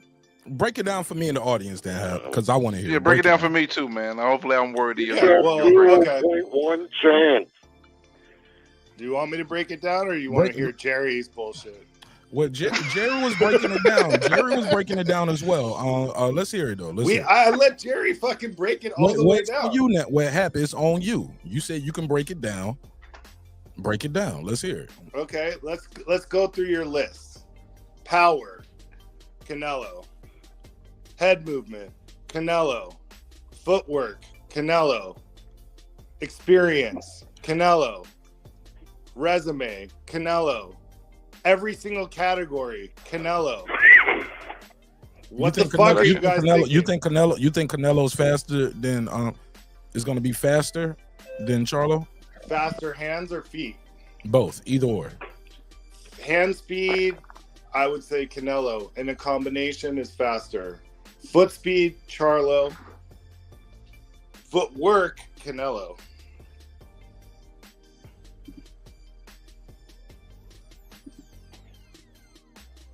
I mean, it's just better, and he's acclimated to the weight. Basically, you're saying he's better in every statistical category. Pretty much, yeah. Except Karma for giving you the side eye. Karma said head movement, Canelo. Yeah, head movement. He has great head movement. He's developed that. Hold up. His last 3 fights, that head movement has been missing. That's the thing. That's why people have been questioning, because his head movement's been listening. And foot speed. Fix the. Hey, I already said. Get still, Haplo. You coughing, moving the stuff around. It's terrible audio. But Canelo. Many observers and pros say Canelo's slowing down. What do you say to that assertion? It could be possible. I don't disagree with that. But he's still. Get out the bathroom. Hold on. Talk to me when you got the bathroom, man. Lord. Yeah, don't be nigga. You the one. I like to take walks while I'm on the live stream. I know that I do. Get still. Yeah, we gotta have good audio. Walking around the retard asylum. You can, bro. I'm walking around. Hold on, bro. We gotta have good audio. All we got is audio, bro. Okay. Yeah. So, where were we? Now I'm confused. You were walking to your spot under the bridge. No. You were talking about many people say Canelo slowed down. You agree with that? Yeah. What you say? I think he has to a degree. He's got a lot of on the tires, no doubt. So why doesn't that give Canelo even admitted? He said, I didn't look on the Breakfast Club interview. I didn't look good in my last 3 fights. Yeah, true. But he still won. Well, 2 of them. Good cleanup there. Right. Yeah, that was a little basic right there, Haplo. Haplo is better when you cutting him off and argue with him. I'm giving him the floor and he getting silent. You real short. What, you sniffing lines? What's that? What are you talking about, dude? What was that? Now I'm Who is standing. that? Who is that? Is that unbiased? Cause unbiased be over there wheezing. Nah, I'm chilling. Okay. So it's the cigarette. Yeah. Why you? What you mean? A lot of people saying he slowed down. You don't think that's gonna help Charlo be victorious? No, I don't. Why not? Charlo's just not good enough. He's just not good enough to beat Canelo. You're breaking up, bro. Breaking up, bro. I'm standing in one spot right now. I'm just telling you, man. Don't get. Hey, look, relax, bro. If I'm telling you your audio bad, I'm not telling you that to fuck with you. I'm telling you that because it's true. No, I'm not doubting you. I'll tap back in. I'll jump back in a second. But can you hear me now? Okay. You clear now. So he lost 2 fights on his road to undisputed at 154. And you think he's gonna beat Canelo, who's a great fighter.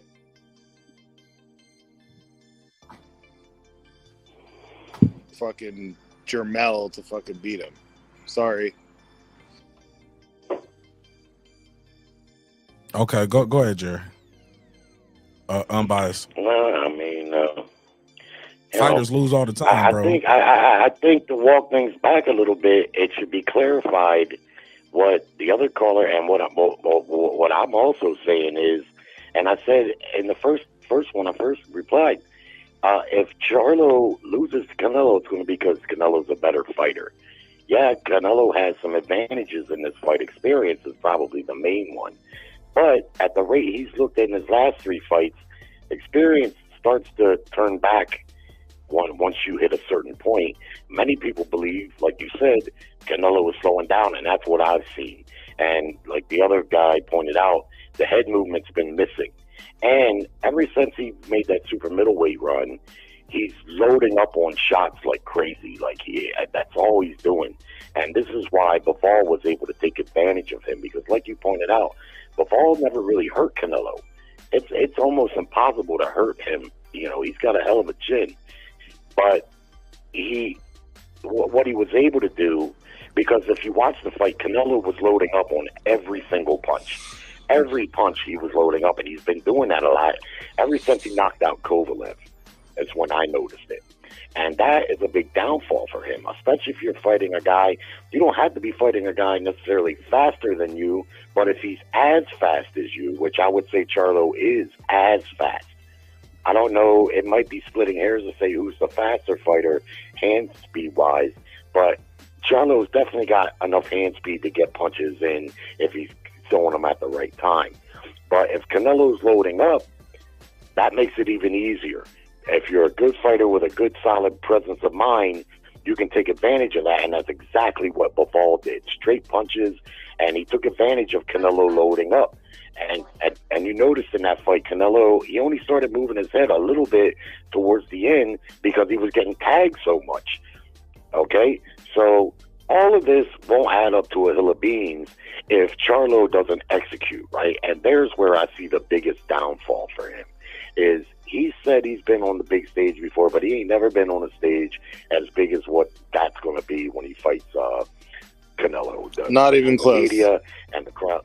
Yeah, he's never been on a stage like that, and that could affect him.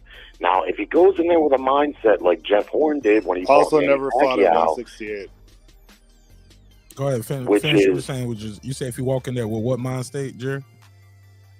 well, kind of like Jeff Horn when he fought Manny Pacquiao. Jeff Horn was very young. He was fighting in front of a big crowd, and he was Australians, and it was a lot of people, a lot of pressure.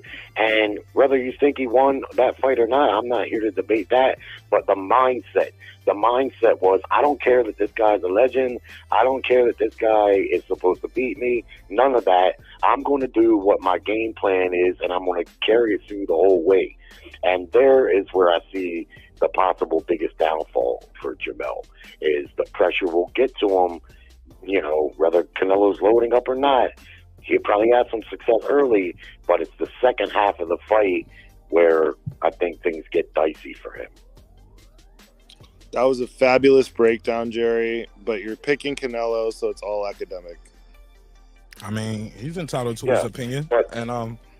But see, the thing is, when you have some intellect and you're discussing boxing, you can discuss the finer points and the what ifs. I'm listening to what you're saying. What I mean? Because I'm listening to what you're saying. That's why we're here, right? Right. Yeah. That's why we're here. You're entitled to your opinion. I'm just saying, but you're picking Canelo, right? Let's just make that clear.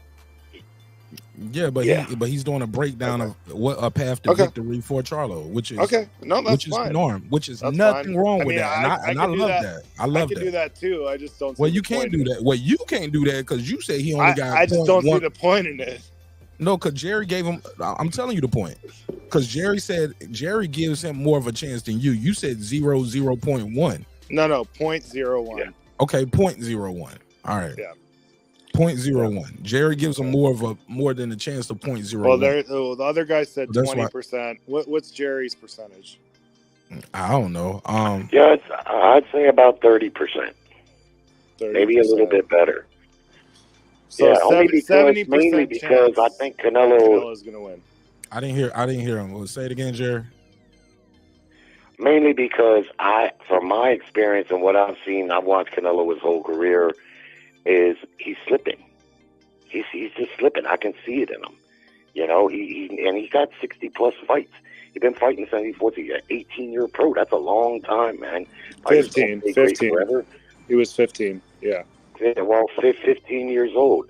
So, this guy's been fighting almost 20 years professionally, and he's got 60 plus fights. It's reasonable to believe that he'd be slowing down, and that can happen incrementally to a point where you see 10% in this fight slow down, another 10% in the next one, but then in this one, without much foresight, it could be more. It could be that night nothing came together. You see what I mean? So I got to factor that into my percentage for Charlo to win, but it's difficult to do so because. There's a lot of assumption there, admittedly, but still, I'd say 30%, maybe 40%. Okay. Yeah, I just don't think this is going to be the fight where he gets old overnight. Jerry, you mentioned something that made me think about something. And by the way, call me Brim or unbiased, not other dude. Do me that favor. It's all right. I can't see your name because I'm on my phone. Sorry. No Sorry, doubt. No Brad. doubt. It's all right. No worries. No worries. All right, but something you mentioned and said he fell in love with his power in the Kovalev fight. I think what might have hurt, and it could be slippage, but it could be also the mindset that when he went to 175, he felt like he had to sit on his punches and to go for those knockouts because he's not a volume puncher. And because of that, I think he might have got set in some ways. And the things that he did against Daniel Jacobs, he hasn't done in his last 3 to 4 fights. He didn't do that against the third Triple G. He didn't do that against Bivol. He didn't do that against Ryder. Because if he had did that against Ryder, he would have got Ryder up out of here. Because he had a chance to get Ryder up out of here. But he's doing a lot of head hunting. He's not doing nearly as much head movement. And I think because he's been head hunting and going for just the knockouts with just power shots, he might be missing on some of the things that he was doing, 4 years ago in his career. And we don't know if he can bring that back or not. We don't know. Maybe that was his game plan for fighting at 175, and he has to revert back, and maybe he hasn't been able to so far. Or maybe Father Time is now catching up and he can't do it anymore. We'll get to find out, because I don't think him fighting the same way like he did against Ryder, the fight is going to be much closer if he does. Why do you assume that? He's a stationary target. No, I'm saying why do you assume Charlo is going to do better than John Ryder? Why do I think he can do better than John Ryder? I literally just said that. John Ryder's a naturally bigger guy. And being a bigger guy, John Ryder's been fighting at 60, 68. He's not no a natural 54 guy. John Ryder's fought as heavy as light heavyweight before. Fought light heavyweights. Early on in his career. One thing is he's there to be hit. That's one thing. He's always going to be there to be hit. Who? Charlo does have movement that can offset some of the things that Canelo did effectively against Ryder. He may not be able to do against Charlo because Charlo's going to fight differently, because he's not going to just be there to be hit. But we seen what Canelo do to movers. We seen what he did to Billy Joe Saunders. We seen what he did with Caleb Plant. Naturally bigger guys, taller, bigger, natural, undefeated champions. Canelo broke their faces.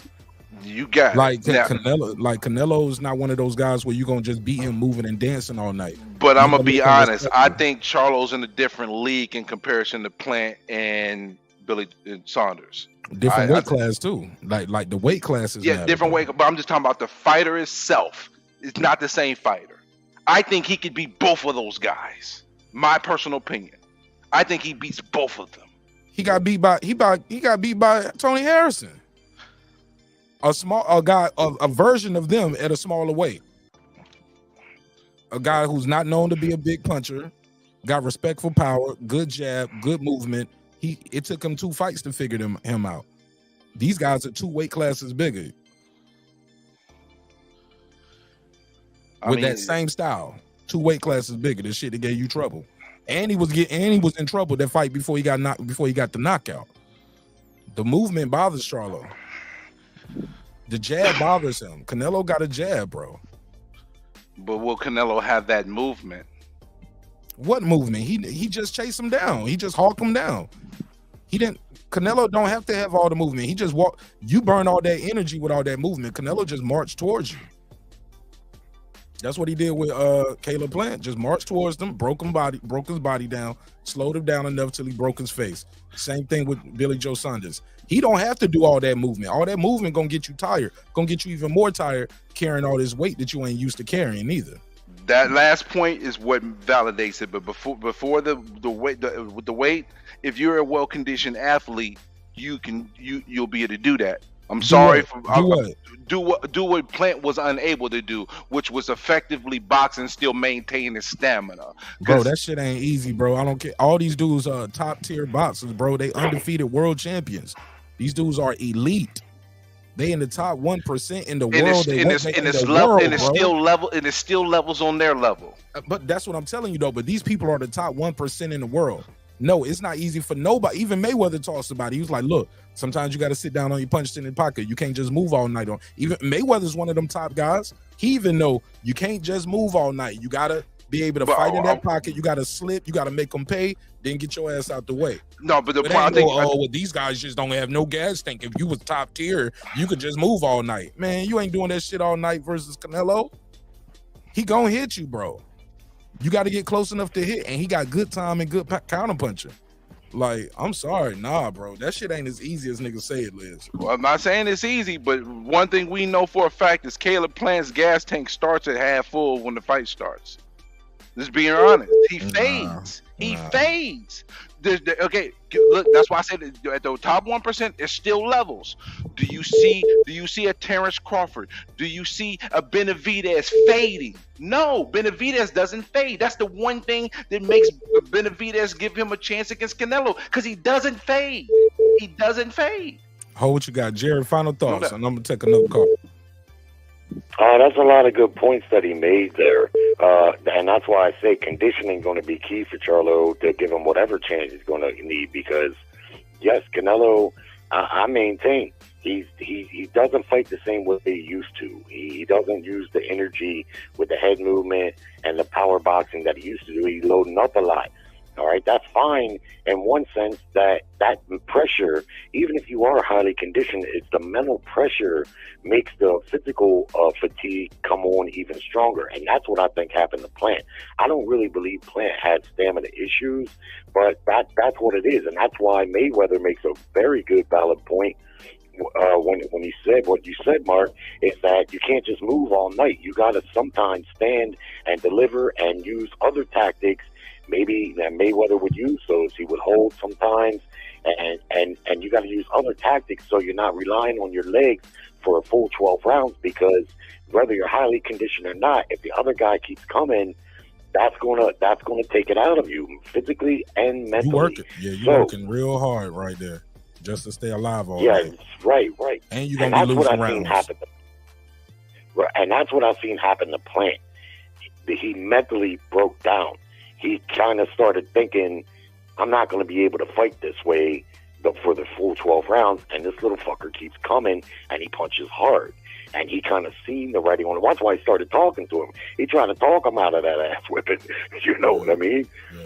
But, I'm going to enjoy the fight, man, because is there better fights for Canelo? Yes. Benavidez, possibly Morrell. There's better fights out there for him, and hopefully they come in the next couple of fights. But I think Jamal, I'd like to say he's a live dog. It's just, like I say, I'm concerned about what he does in the second half of the fight. Oh, and another thing I'd like to point out, make it quick, Sanders was having good success against Canelo before he got his eye broken. He was having some pretty good success. And Ryder came close to being stopped in that fight a couple of times. Really, really close. If you remember, if you watched the fight, I mean, he hung tough in there, and he was a tough dude, but he came real close to getting stopped a couple of times. All right, appreciate you, Jared. Thanks for calling in, bro. All right, thanks. All right. You're bro. Good call. I want to say a couple things real quick before I go back to Brem and take another call. Let me give my boy Ryder the Storm. Thanks so much for supporting the show in a major way. Let me give him the drop. I got 5 on it, 5 on it.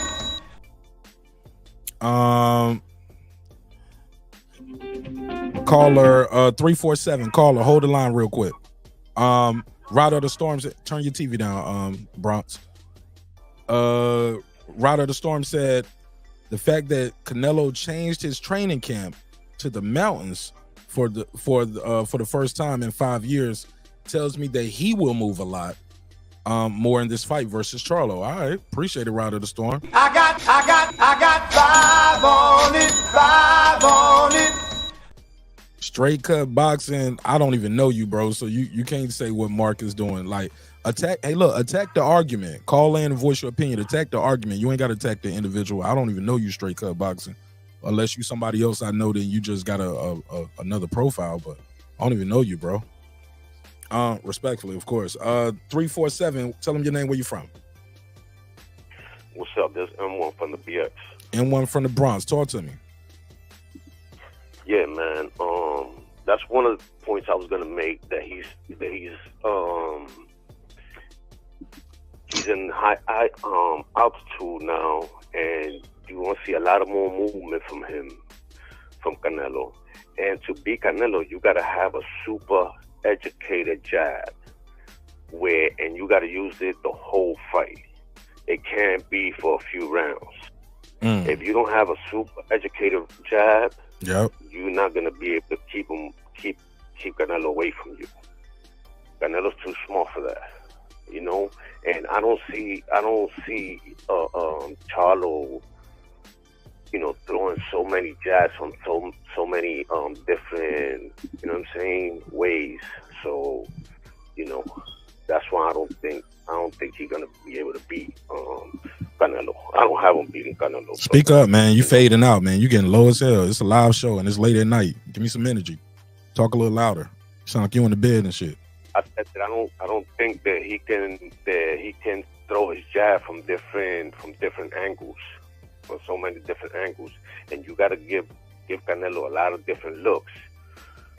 Right. You got to be creative. Yeah, you got. But I said that yesterday. Charlo can win with a disciplined jab, man.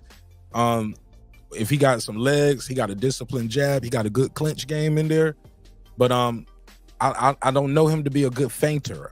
That's not just him though. I don't think Derrick James is a feint teaching guy. I was at the Frank Martin fight, was at the Spence Crawford fight. Neither one of those guys really feint a lot. AJ doesn't do a lot of feints, you know. So I don't know if that's something they're not teaching over there at the World Class Boxing Gym. But yeah, you got to be crafty with Canelo, but you got to use that jab. You got to move. You got to be able to clinch, turn them. Like you got you got to be thinking all night long, and you got to be creative. You got to be on your defense. Got to be very defensively responsible, because he'll get you, man. He'll get you, and this motherfucker is great with his offense. Canelo got a left to the body. He got a good right to the body. He has the uppercut, the left uppercut, the right uppercut, the jab. He got the overhand right. He can hook off the jab. He can shoulder roll. I ain't even got on the defense. Motherfucker can shoulder roll with you, do all kind of shit. But yeah, and Canelo's jab, he throws the jab away a lot in his fights. You know what I'm saying? He throws the jab away so he could catch you with the right. You know what I'm saying? He did that shit so many times. You throw that jab away, and you're looking at the jab, and here comes that right uppercut or that right hook. And you know, and I don't think Mel can foot feint either. You got to foot feint him and fade him with a jab, and I don't think he can do that. All right. I appreciate you calling in, M1. All right, bro. All right, cool. Salute. Hey, them old school New York niggas still be saying one. They be like, all right, one. I got to keep it moving, man. This was fun. Spent a long time on that one. Martin versus Man Down Promotions. Brim, you heard anything about this? Wait, say that again? Frank Martin having some issues over there with Man Down Promotions. Yeah, you familiar with this? The rumors are definitely flowing. All right, let's get into the rumors, man. We got to put a case on it. Let's put a case on it. Allegedly, maybe possibly, Frank Martin is having some issues with Man Down Promotions from the rumors going around out there. Frank Martin, for the people who saying he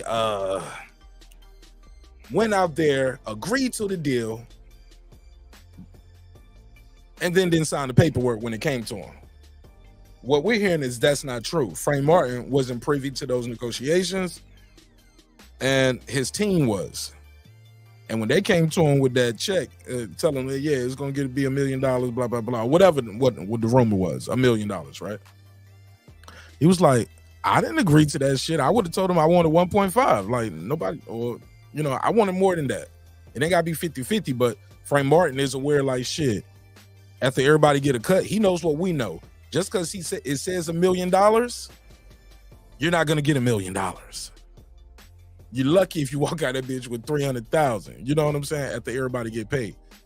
And it's another. You're not even, and he's not a promotion. It's a title fight, so it's a lot on the line here. So I'm hearing the rumors that they was cashing him out.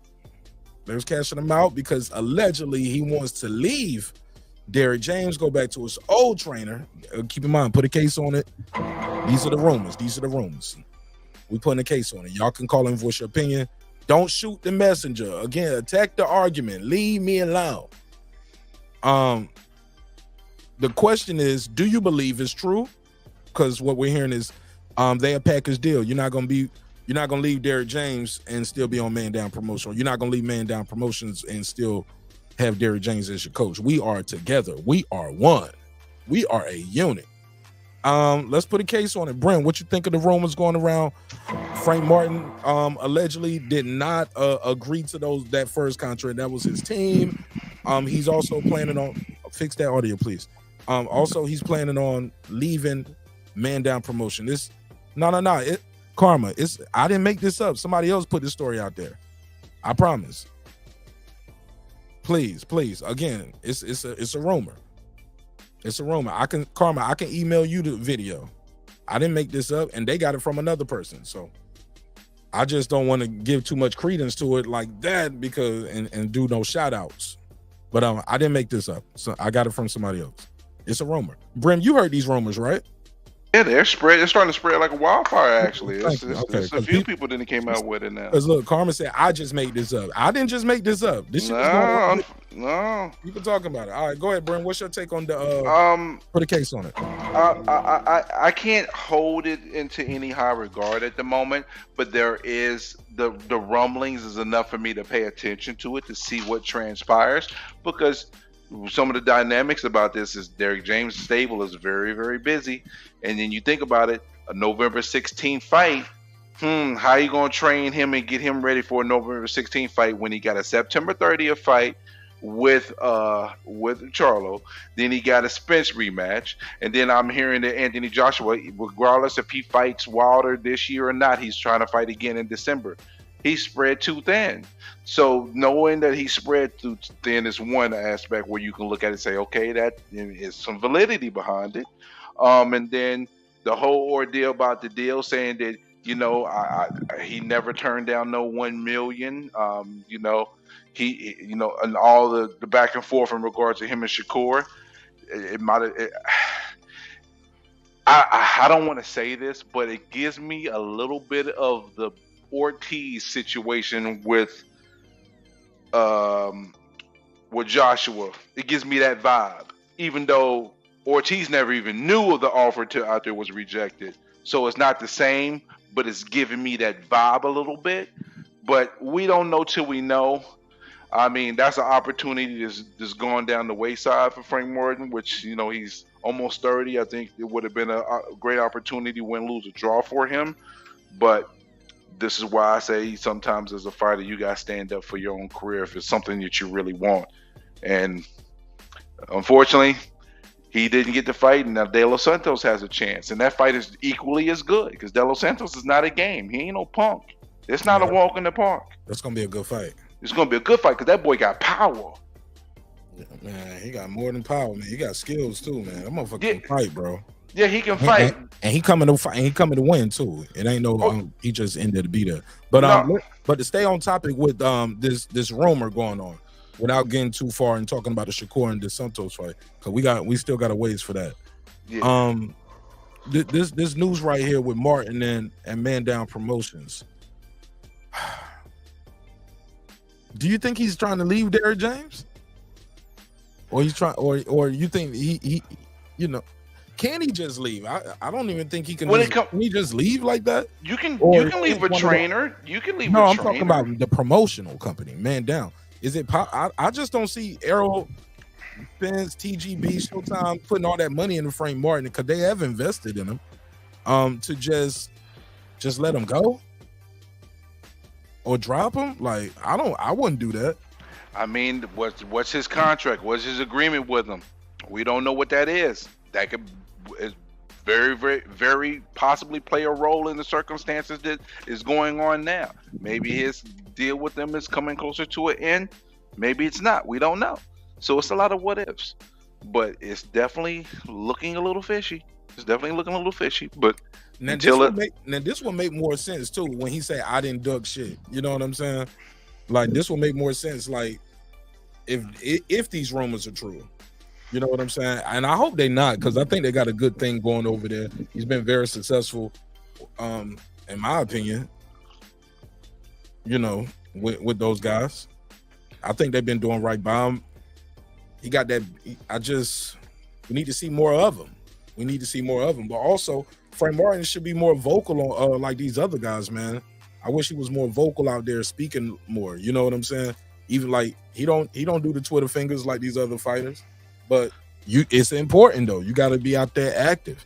Even when you're not just. And I don't mean just talking shit. I mean like if it's a good fight on or if it's a good game on, like you'll see the other big stars and other people talking about it. You don't really hear too much from Frank Martin. He be kind of just engagement in general. Yeah, just like, hey man, this was a good Clarissa Shields versus such and such fight. Like you might not hear that from him.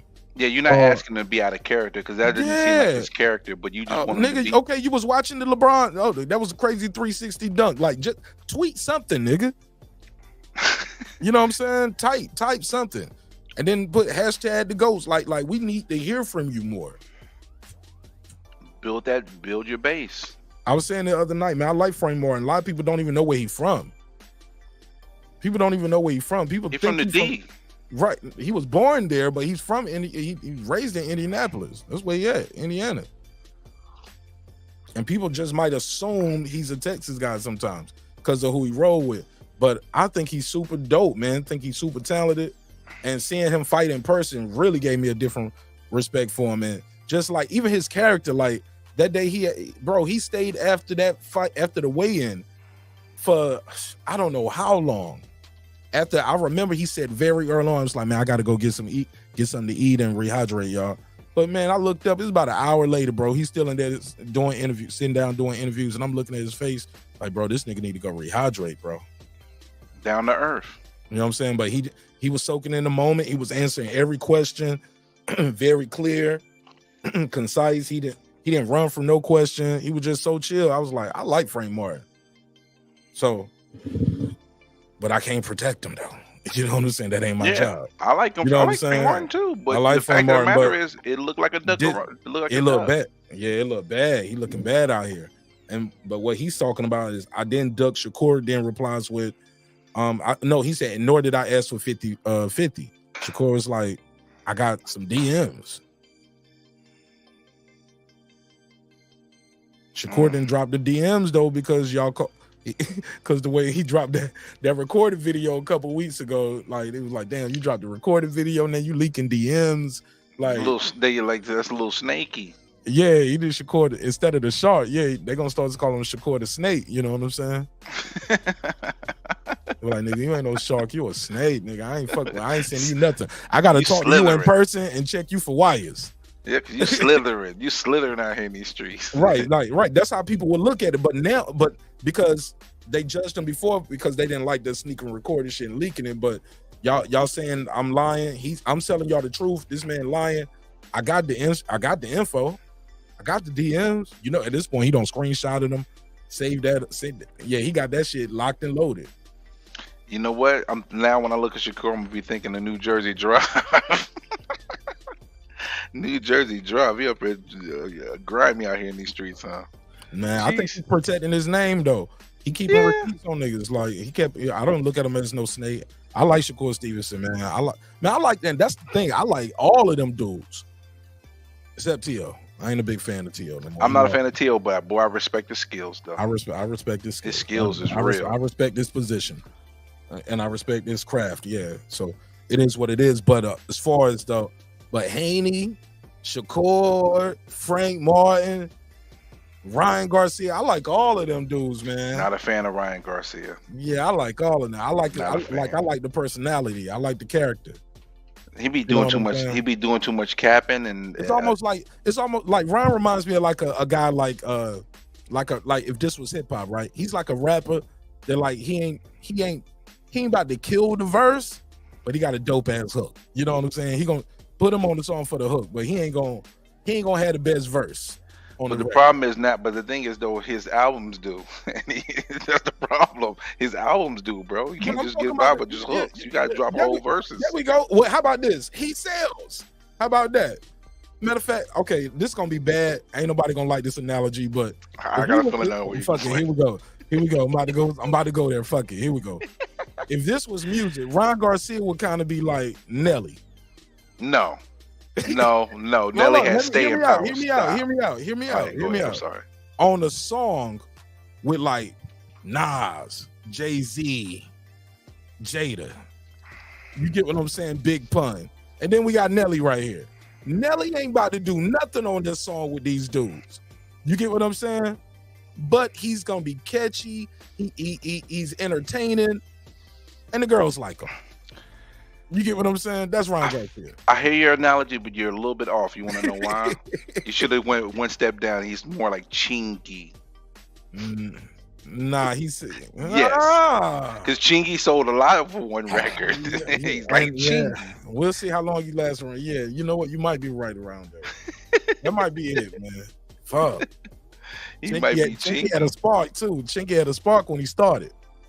We'll see how long Ron Garcia is. All right, but there we go. That was it. That was my little hip hop analogy. I know some people ain't gonna like that one, but I tried it. You sure did, sir, and I commend you for your attempt. Cool Revolution said, and he going home with their girlfriends. She said, I liked Ron Garcia before he quit. I would never support him with my money again.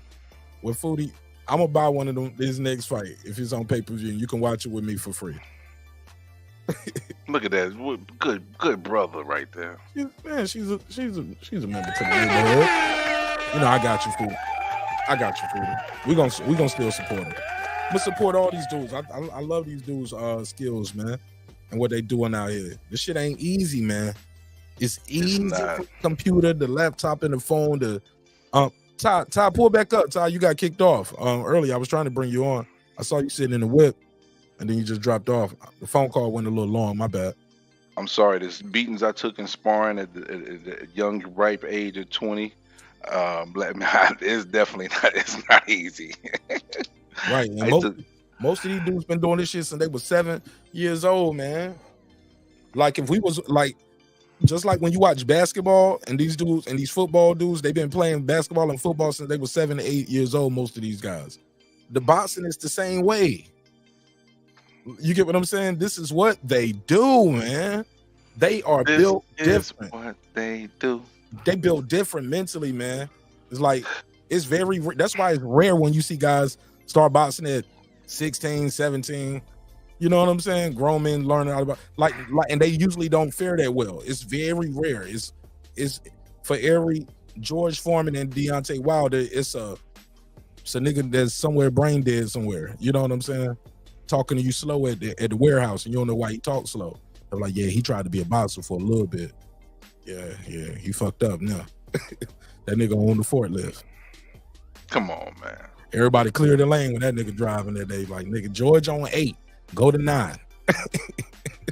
We don't even put nobody on the aisle with him. That nigga slow as fuck.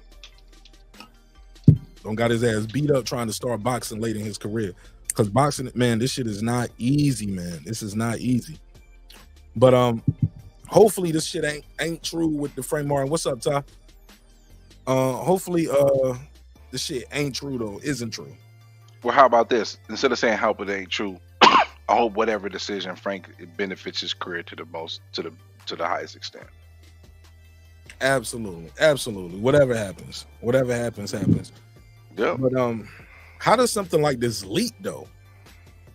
By accident? Who leaked something like this?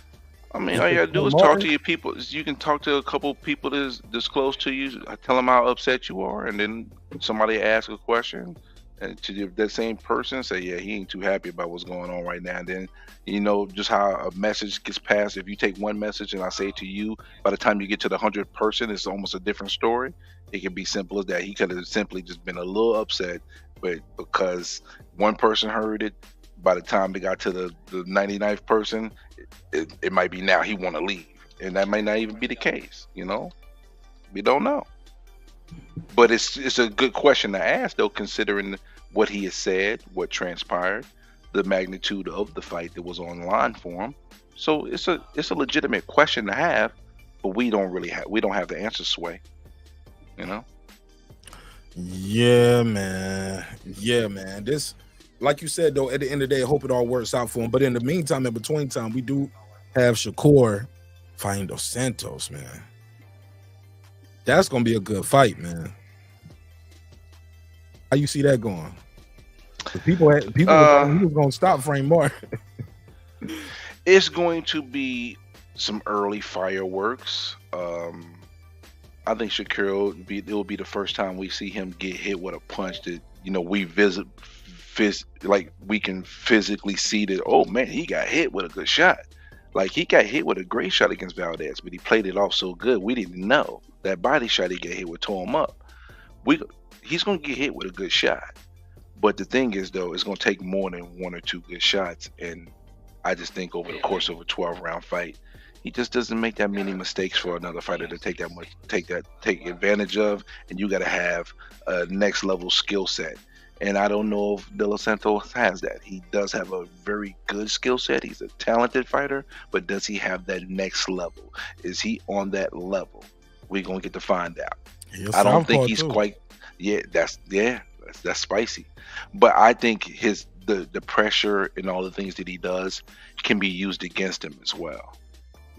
It can be used against him. It's that good that is. He don't in most people's mind there is no 50-50 fight for him until you start talking about the Tank Davis or Haney or something like that. Is he just that good? He's so defensively responsible. He is more defensively responsible than Terence Crawford ever has been until this Errol Spence fight. Just keeping it a bean. Terence Crawford used to take chances and sometimes would get hit. That didn't happen with Shakur. That's why Bud look at Shakur like, yo, you nasty. Because he probably like, man, when I was your age, I wasn't as good as you are, bro. You nasty. And he is. He's nasty with it. And I like Tank more than all of these guys, but I personally believe that he's the person that will beat Tank. But I think Tank can beat him. But wow, he's the one guy that can beat Tank. I don't think Devin can beat him. Devin's a good fighter, but I just don't think he can take that much heat. He barely held up in the heat of Loma. He can't hold up with Tank heat. That's a different type of heat. That's melting steel beams type of heat. He ain't been in that type of kitchen yet, and I don't know if he can handle that type of kitchen. And he's not a better boxer than Shakur, so I just can't put him over those two guys. You can't put. Hold on. You can't put who? You can't put. I was reading the chat. I can't put Devin over Tank or Shakur in regards to him beating them because of the power. Well, because Devin still has defensive liabilities and deficiencies. They all do, except Shakur. Really, I mean, the way they. Yeah, but the thing is, though, I'm just talking about in comparison. There's not many fighters that can take advantage of it because his other skill sets are so phenomenal. Tank can take advantage of that. All it takes is one shot. Tank. Then the fight changes. But you gotta land it though, and Tank gets hit a lot. He walks through them joints. But Tank did look very defensively responsible in that round fight till he realized, oh, he ain't got shit. Now I'm walking towards him. You know what I'm saying? But Tank was moving. But then, matter of fact, Tank beat Ryan going backward. I mean, dropped him that first time going backward. On the back foot. The thing is, okay, there's a lot of people that hate Tank because how Tank moves. And I 100% understand. And you won't get an argument with me about it because that's what makes me upset about Tank for his career as a fan of Tank is that, bro, I think you can beat every one of these guys. Go fight their asses, bro. Is how his career is being moved. But skill set wise, he is very, very, very disrespected to some degree. I think his ring IQ is way higher than most people give him credit for. Who, Tank? Yes. A couple of my bros in this shit. I agree. They hate Tank. And I tell them, I said, listen, I understand why you hate Tank, but just skill set wise, he got it. But the problem is they're not putting him in a position to show the whole world. They're protecting their investment and getting to the bag. I understand that. But bro, you can get to the bag and dominate the other fighters. He has the ability to do it. Let him show everybody. Mr. Right? Golden, what up? Yeah, I agree. What's up, Golden? What's up, gentlemen? How y'all doing tonight? Blessings. How you doing, BEK? What's going on, Doc? I've been missing for a week or so. Was everything all right? Yeah, are you doing okay, bro? Yeah, man, I'm good, man. I'm good, man. Just waking up on a little power now. Okay, well, the floor is yours. Let me fall back. What you got on this topic? Man, I'm trying to catch up, man. I'll tell you, I've been out for a week or so. No, I'm trying saying to catch up. we ain't been live for a week. I'm talking about the last 5 minutes. Oh, shoot, man. Steven just on the bullshit talk about Tank. Ain't Tank ain't nothing. Okay, I understand. I ain't gonna beef with you on that, King. Why you say Tank ain't nothing? Let me hear it. Oh, Tank needed. Everybody all ride on Tank, man. Until I see Tank really fight somebody and get tested, man. Then I think Devin will beat him and Shakur will beat him. But you have to fight him smart. You know, Tank sat there and wait for you to make a mistake. But if Devin stick to the game plan and just box, Tank he outbox him. Shakur would do the same thing to him. Tank, to me, Tank like fighting weak as a point. Somebody who ain't gonna give him no good shit. You know, no hard fight that he could capitalize off of. But somebody like Shakur and Devin, nah, they're too smart for him. I believe they're too smart for him. I was talking earlier to somebody. They talk about the way Devin and Lomo fought. Lomo was tagging Devin. I said that because the type of fight Devin fought Lomo in. Devin went and fought Lomo ass fight. He tried to knock Lomo out. He sat down in the punches and he came at Lomo. He took the fight to Lomo. But if Devin come and use that jab, I think Devin is one of the most pure boxers there is out there right now in his weight division. Because he got the skill to stand on the outside and box you. And especially with that jab, man, I love it. I think that would get Tank problems, in my opinion. Go ahead, Bram. What you think? The thing is, Golden, I can't disagree with most of what you're saying. I believe that Devin Haney's jab will cause problems until it won't, because he's going to make a mistake. He's not shown me a clean performance that gives me the confidence to say that 12 rounds with no, I'm talking about on the top level. Actually, Cambosis, he did it against Cambosis. Yeah, I'm sorry. Let me no. Diaz. Jojo Diaz is a step below them. Let's just be honest. Jojo Diaz is a good. We talking about that all-time great level. That's what we're measuring it by, that all-time great level. Not really good, not good. Well, I mean, with all due respect, I think he's the only one out of the three that beat a future Hall of Famer. Checkmate. Yeah, you get. I mean, it's not a checkmate. Put a case on that one. He got a great quality victory. I wouldn't consider that a checkmate. That's just a notch on his belt that you can say that okay, he's can the only one that beat a like you said, an all-time great, a future Hall of Famer, Lomachenko. Tank ain't beat no Lomachenko. Shakur ain't beat no Hall of Famer like a Lomachenko. Tank won't get in the ring and fight Lomachenko. You won't get in the ring and fight nobody like that. See, this is where my argument ends, because I have no argument for this. Because I know that they ducked out of a Lomachenko fight for 5 years. So it's like, that's why I get upset, because I believe Tank has the ability, but because how they moved him, the arguments that Golden has made about Tank, I can't fight him on it, because you got your body of work, bro. I mean, the best fighters is in your division. You have not fought with them, not even sniffed them. So I can't even argue with that. I can't. I just have to say. I think all that shit Tank talk when he was locked up. He gonna do this, that, and wait, and we had everything sipping out. Look, who was you fighting? Pitbull. We don't know that for certain. We don't know that for certain. But it looks like that's the way they're going. Based off of the interview I heard with Calvin Ford. Calvin Ford was trying to, I could tell, I was like, this nigga really trying to sell this Pitbull fight. That must be next. That's why that Pitbull, the last fight Pitbull had. That's why Pitbull really did get that fight at Pitbull, so they could set up him and Devin rematch. I mean, him and Tank rematch. They were talking about that shit for the longest. Right. I mean, Way a long time ago, man. What you eating, man? Don't laugh. I'm eating some pizza. First time I had pizza in a long time. Yeah, I can tell you eating while you talking, nigga. I can tell you, nigga. You making everybody else hungry, nigga. I'm full. I'm Gucci. Go ahead, bro. Man, it's just it's golden. I would love to debate with you and fight with you and push with you on this, but I just can't. I know it. Tank, I got the knife. No, Tank. No, you ain't got me. You got Tank. Tank. The way they've moved Tank in his career has put him in a position where the things that you're saying has validity, and it's something that I can't argue, even though I do believe Tank has the ability to. And back to under 200K he goes if he fights Pitbull. So all that cash cow million pay-per-views, that shit's out the window if he fights Pitbull, because it's not doing over 250. That's the best it'll do. Hi, Lisa Bells. Hi, my queen. How you doing?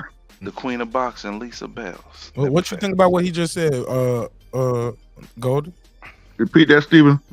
This nigga ain't even listening. I know, Wow. No, I saw Lisa. I saw eating pizza, reading the chat. This nigga is live on air, man. Golden, you on the panel, man. Listen, I saw Lisa speak to me, man. I had to speak back, man. Oh my God, man. You know, she a queen. She overrode Steven just then. Yeah, okay. You know what? On that note, then say it again, Bram. We live on there, man. We live on there. I don't even remember what I said. Can you? Oh my God. Oh Lord Jesus. You remember? So just give me the first. Just give me the first like half a sentence I said, and I can remember. I don't remember, man. I don't remember. Let's go on to the next topic, man. Lord, hey, listen. I forgot my damn self. You must not have been talking about shit. Maybe not. You might be right. You might be on to something. Hey, listen. That nigga fluffing it up a little bit. Let's go. You might be on to something. Andre Warren's been a What's up, Brent? What's up, Golden? I need that backtrack. What's up with the issue with the Spence rematch issue? I'm gonna do that when I get to the recap of everything. Okay. I want to stay in order right here. Okay. Andre Warren's Benavidez. Y'all heard about this? Booba Andre sends a little warning for the fans. The people just think he doesn't have enough for Benavidez. He's gonna get gassed out. He's gonna get tired. Like Caleb Plant was doing good. He was like, all right, we'll see. He looks ready. He looks sharp. He's not. He's saying he ain't about to be fucked around with in that ring. He got something for Benavidez ass. Let me find the audio. Scrolling through.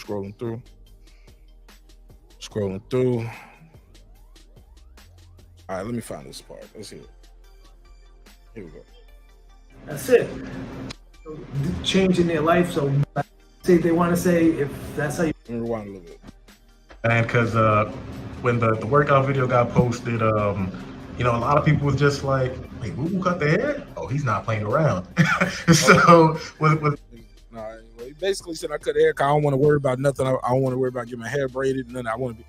He going Terence Crawford mode on this shit. Going in there. Straighten that beard. Like, man, I ain't worried about that. I want to focus on this fight, not get my hair twisted or braided or nothing. He said it'll grow back. Fuck it. He want to be 100% focused. Let's play this. Focus on the mission and as to get ready for this fight. You know, the consensus around pretty much everybody is that you're the better boxer. He's the better puncher. He's gonna put on like the pressure. If you keep the fight, you know, primarily in the center of the ring, you'll be fine. But a lot of people are also saying that your gas tank tends to fade. He picks it up in the second half. What do you have to say about that type of stuff, man? Good. Buy them tickets, buy the pay-per-view. He said, hold on, let me rewind a little bit. They was like, yo, they said your gas tank be fading at the end of the fight. That's when he picks it up. What you think of that? He said that your gas tank tends to fade. He picks it up in the second half. What do you have to say about that type of stuff, man? Good. Buy them tickets, buy the pay-per-view, show up, and let's see what questions get answered in any fashion and form. That's it. At the end of the day, I know what I'm preparing for. It's cool. Anybody can say if they want to say. If that's how you feel, you feel. But my gas Tank got me 32-0 with 19 knockouts. So I don't really know. First You know what I'm who? saying? At the end of the day, this is boxing, and that's what I do when it's time for whatever it is that if I'm beating somebody up, don't get it twisted now. I be fighting dudes that have will, drive, ability to want to make a change in their life. So like I was saying earlier, people get up for Michael Jordan. You feel what I'm saying? And a lot of the people I fight get up to fight me. Not saying I don't, I do. But in this case, it's time for me to get up. It's time for me to get up. So it's going to be a different ball game. That's it. Do you envision yourself at some? Before I play the next clip, he said it's gonna be a different ball game. He's ready for whatever in this fight. What's your take? I think he got a good chance to beat Benavidez if he stick to his game plan. He got the box and I'll try to slug it out with him. Benavidez, to me, he's flat-footed. He don't have no head movement. He just kind of walking straight in.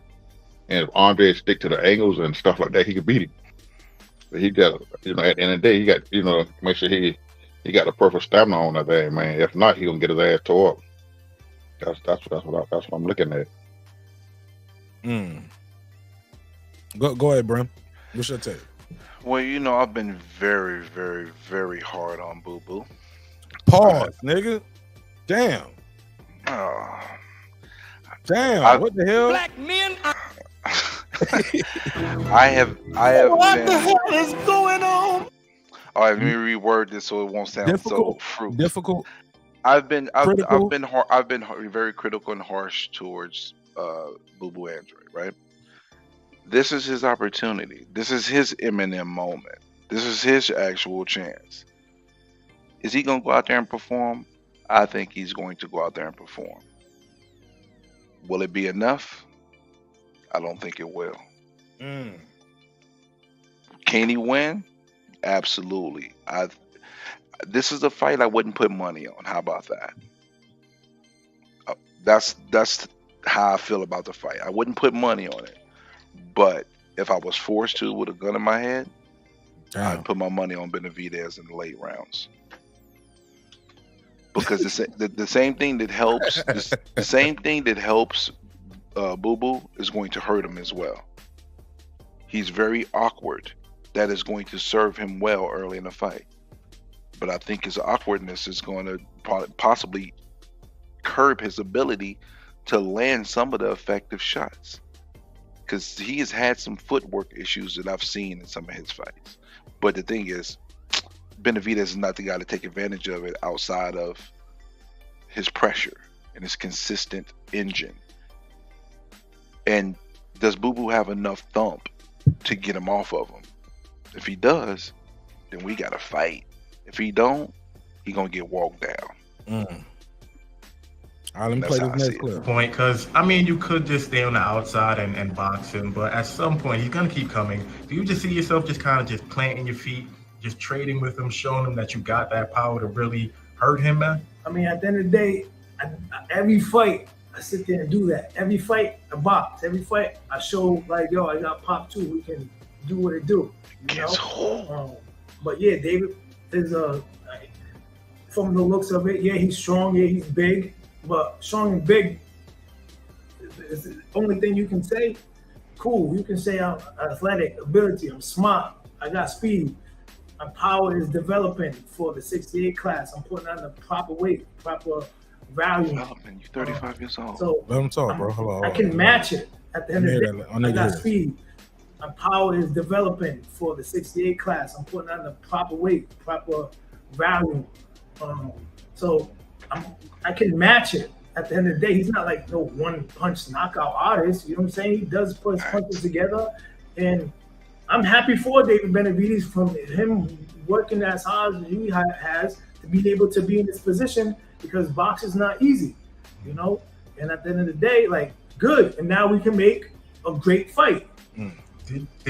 Okay, I'll respond. Go ahead, Brim. Brim said, I can't hold it no more. Go ahead. Who have you fought? Brim, with the heavy breathing. I'm sorry, bro. All the time, nigga. You be pouting it. It's not pouting. It's exasperated. That's the word for it. Exasperated. Not pouting. pouting. I need you to calibrate. I need you to calibrate your words. Pouting is the incorrect word. Exasperated is the correct word. Because he's saying all this and it's like, against who though, homie? Against who did you do this against?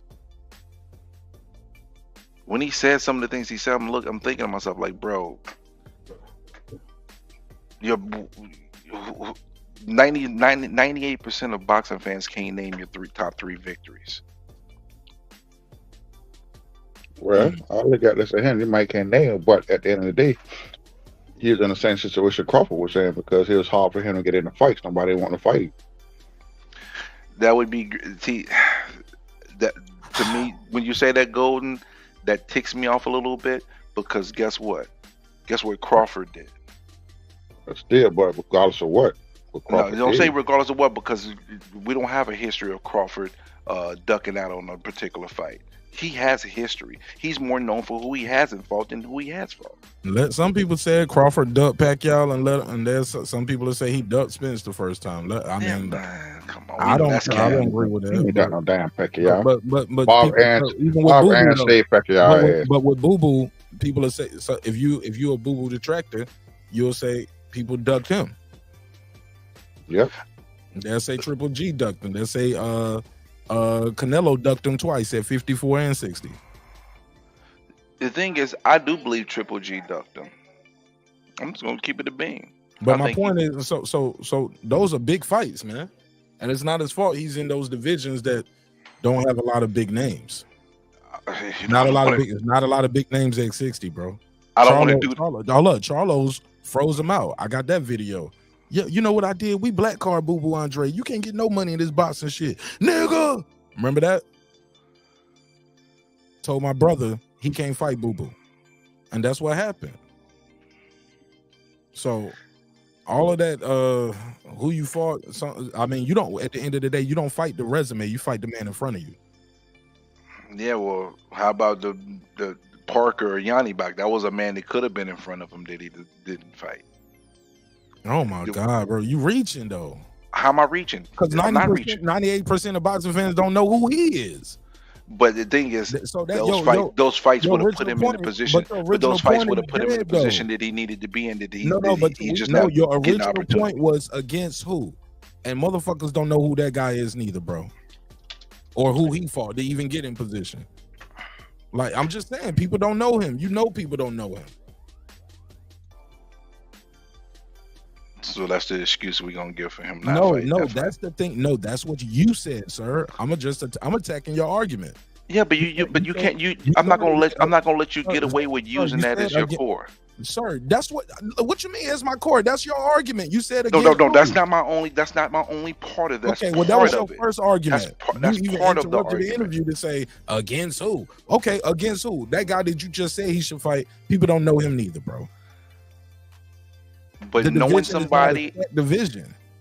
I named some guys that ducked him with big names, and you was like, all right, well, yeah. The big names one Triple G. But the thing is, you can't sit around waiting for that one fight. What about Canelo at 54 or 60? Why he ain't fighting? He had a title. Well, I know about the whole 160 situation. The 150, I'm not going to speak on because I don't have those details. But the 160, that was not a duck. Okay. When he might have ducked him at 154. Listen, he might have. But at 160, nah, he didn't duck him. What about Charlo? What about Jamel saying, I told my brother we black carded him, quote, end quote. Well, you ain't getting no money in this boxing shit, nigga. You better go back to that bar you was trying to build in Rhode Island. Ain't no real niggas in the Rhode Island. Nigga, you remember that? That's Jamel Charlo. Admitting that we froze him out. He can't fight us. What's the excuse for that?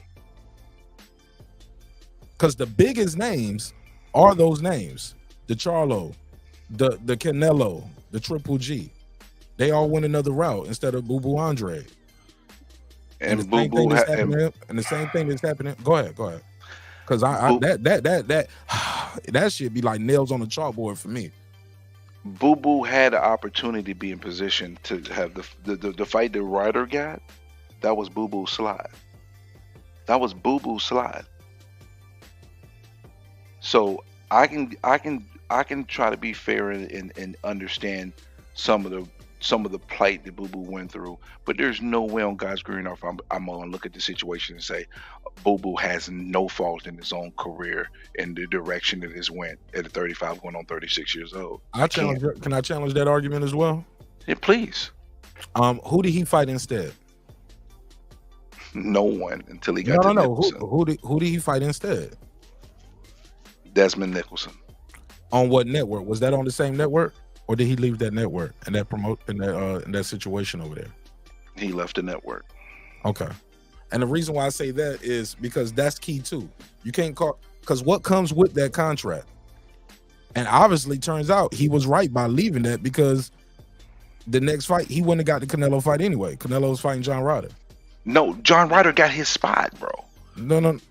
John Ryder got his spot. Let me finish. We don't know what comes with it. You think that was just you fight this guy and you get a one-off, or you would have to fight multiple fights? You think that was a one-off deal for him? No, we don't know here's the thing. We don't know the intricacies of that contract. Far as if you fight this guy, it's a 3-fight deal. The next fight, when he fought that guy, the next fight would have been Canelo, but Canelo wouldn't have got Canelo yet. That would have been on the same time schedule. Or Canelo could have just said, I'm gonna fight somebody else again. Or you're not, or Canelo, and now we know Canelo is on PBC. Turns out he's in the right place to get all the big fights that we want. The Caleb Plants, the David Benavidez, the Morrell, possibly Canelo. He's ended up in the right place. It's just fans didn't fix that noise. It's just the fans didn't get what they wanted, what they thought was the best thing. But we don't know if that was a one-off fight. I don't think that was a one-off fight, because he didn't have, that would have been a contract extension. He never fought nobody else. He didn't fight nobody instead of him. He left and went to a whole nother situation. So it's just easy to say, well, he did this. Well, who did he fight instead? Oh, he didn't even fight on the zone no more. He's done with that situation. That's important. That's an important caveat. All right, well, to add another piece to that caveat, he didn't leave to go to PBC till over a year afterwards. And on top of that, what was happening during that year? Let me was finish. Was negotiation? Was he beefing with the promoter and the network? Can I finish? Okay. All right. And on top of that, if he did not turn the other direction for that fight, it wouldn't have been Ryder fighting the Canelo. Now, it's possible you made a point that Canelo still could have went the other direction. But guess what? If Canelo had went the other direction, it's possible that belt would have been his, because he would have been mandated. He would have been in that position. That position was for him to have. Mandated and ordered ain't the same thing, bro. You do know that, right? Okay, Mark, guess what? Boo Boo made no mistakes, and he's on the right path now. But at the end of the day, he is in a position now to be able to get the fights that he wants, to be to solidify the back end of his career. He's in a position of it now, even though we disagree on how he got there. I personally believe some of it is not his fault, and some of it is his fault. I feel like you're giving him the benefit of the doubt for everything. Like this fighter, none of it is on Boo Boo, and I just can't roll with that. We'll take the argument. What was I wrong about Triple G? Was I wrong about Charlo? I don't think he was wrong about Triple G. Was I wrong about Canelo? I don't think Canelo ducked him. I don't think Canelo. A lot of people believe he ducked him at 60, not 54. Yeah, I don't know. I can't speak on the 54 because I don't know, but I do know about the 160. Okay. So I'm only going to speak on what I know. I don't know if he ducked him at 154. If I should maybe go back and do some research on that and see if he ducked him at 154. Not even duck. Just to say they chose another option. You get what I'm saying? Yeah. But he was there. He was there, and he was there. He was available. He was a champion. He could have unified. Well, he tried to unify 160. No, I'm talking about I'm talking about when Boo Boo. It was a time. Yeah, the unification was at 160. No, it was at 54. When Boo Boo got to 60, Canelo was at 68. He was gone. He been moving around. He left Charlo, Boo Boo, all the motherfuckers hanging at 160. He was gone. Got you. But my point is that though those are the biggest names in those divisions. And you, like I said, I'm not trying to say he's a perfect person in the world. I don't know him, and I don't have a dog in the fight. But dude is not no scrub. No, he's not a scrub at all. But he gives people a reason not to fight him because he's super talented. He's righty. He can box southpaw as well.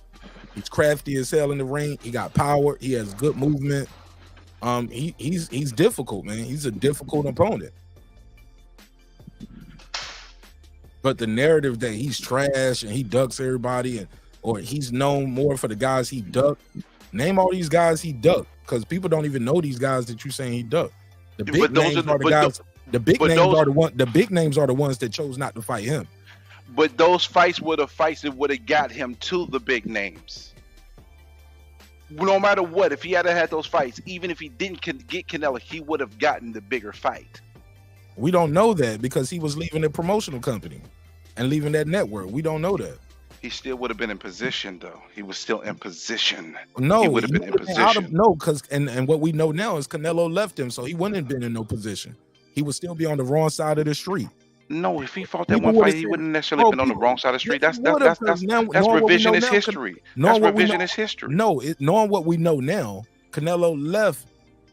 But that's after the fact, though. That's revisionist history, bro. No, no. What you mean? That happened afterwards. Revision of history is me changing something after the fact. I'm not changing nothing. Like this is. But you got your timelines a little off, though, bro. Okay. Canelo left after all this was all said and done. This is way after the fact. Canelo fought Triple G and John Ryder. Right? Yep. Yep. Okay. Could Canelo and before they fought Bivol, right?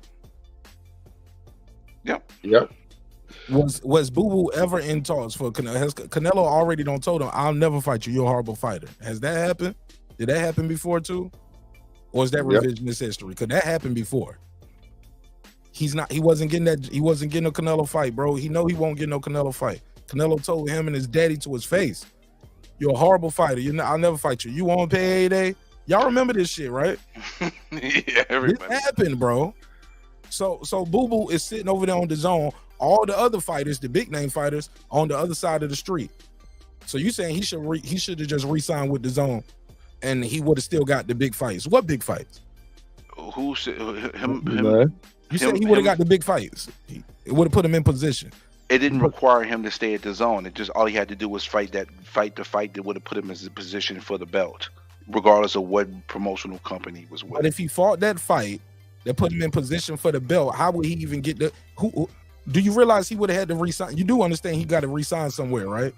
Let's say that it's no other fights on the deal. So resign, fight this fight, and then you gonna get the Canelo fight next? The guy who just told you to your face he ain't gonna fight you. But hold up, but when he turned down the fight, was he in position to have to sign multi-fight deal when he was in position? I don't think so. When was it? Because he ain't fought nobody else since then. He left. And before he left. Now you mixing your timeline. No, I'm not, because he left afterwards. How you gonna talk about what happened? So who did he fight then? No one. He did not have the fights. That's the point. That's my point. He left. He had no other fights, bro. No, he denied the fights that he had. So he denied all his fights and he just left with no fights. On the back end, the last year, yes. He denied Parker, he denied Yanni Beck, he denied all those fights. And those were fights that would have put him in position. And after those fights, he didn't have to stay with the zone. That fight wasn't intended upon him staying with the zone.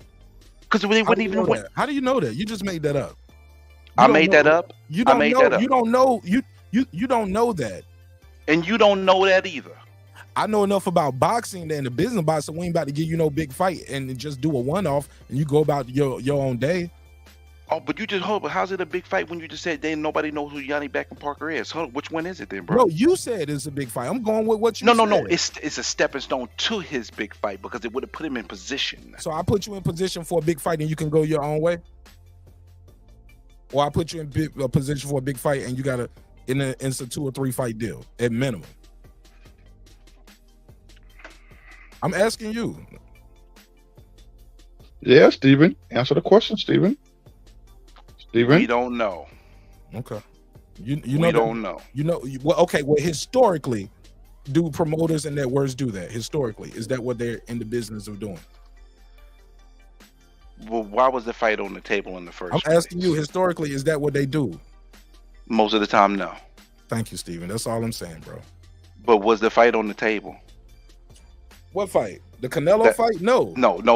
Was big the Johnny fight. Beck and the Parker fight on the table for him? And those What fights was would have put him in on? position. Let's say he beats Johnny Beck. What that was his belt.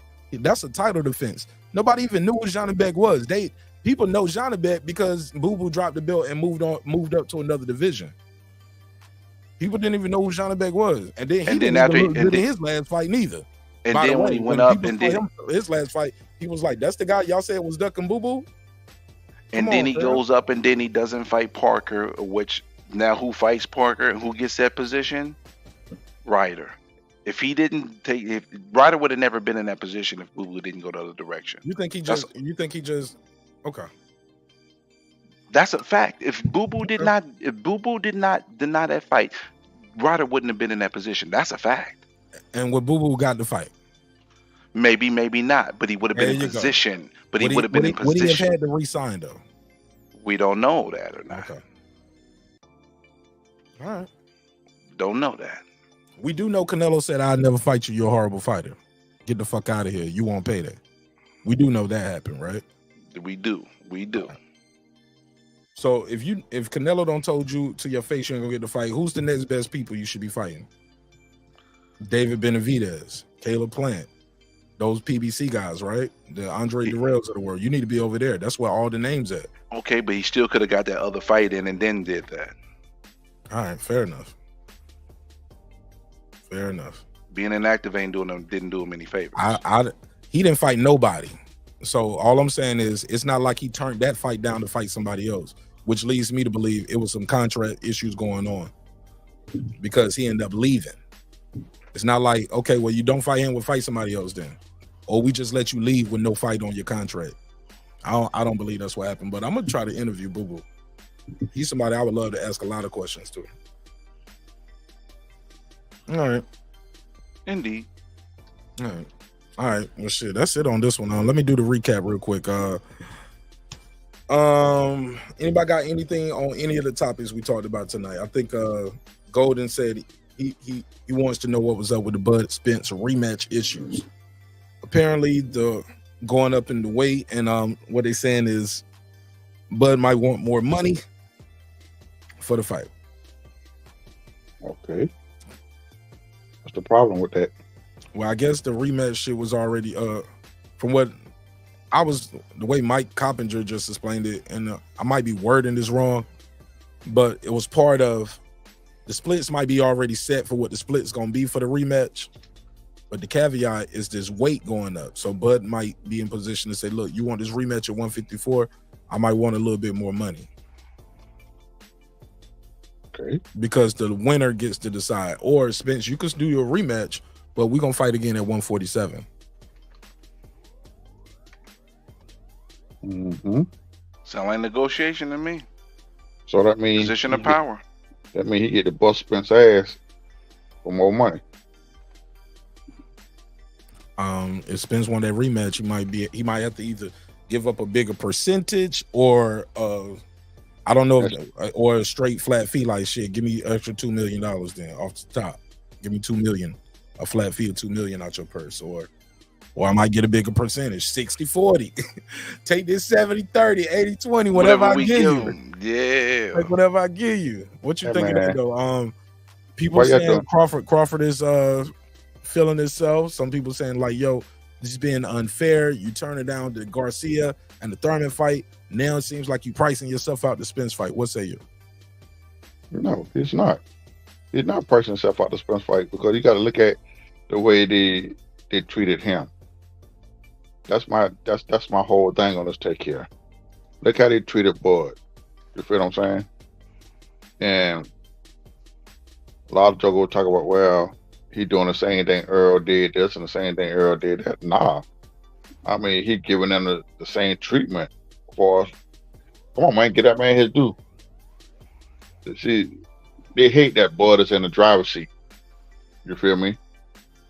And you got to look at if Errol would have won, he would did the same goddamn thing. Or I'm the first thing he hollered about, I'm the A side. He'd have been wanting more money. He already said he give Bud more than he give Bud everything he wanted. So that's what he was gonna take. You feel me? So hey, it was good for the goose, it's good for the gander, you know. Go ahead, bro. Man, hey, listen, they paying for what they did to Cold Crush, bro.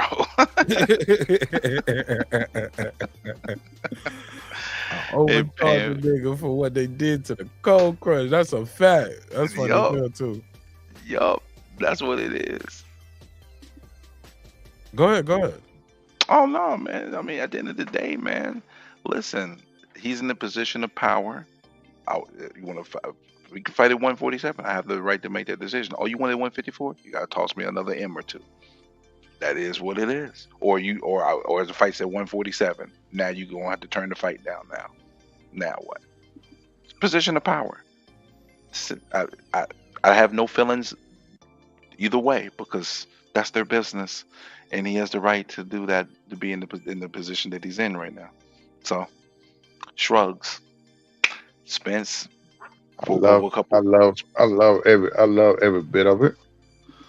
I mean, because they're just exposing a lot of shit. I looked at, like I said, I've been out of commission since Friday.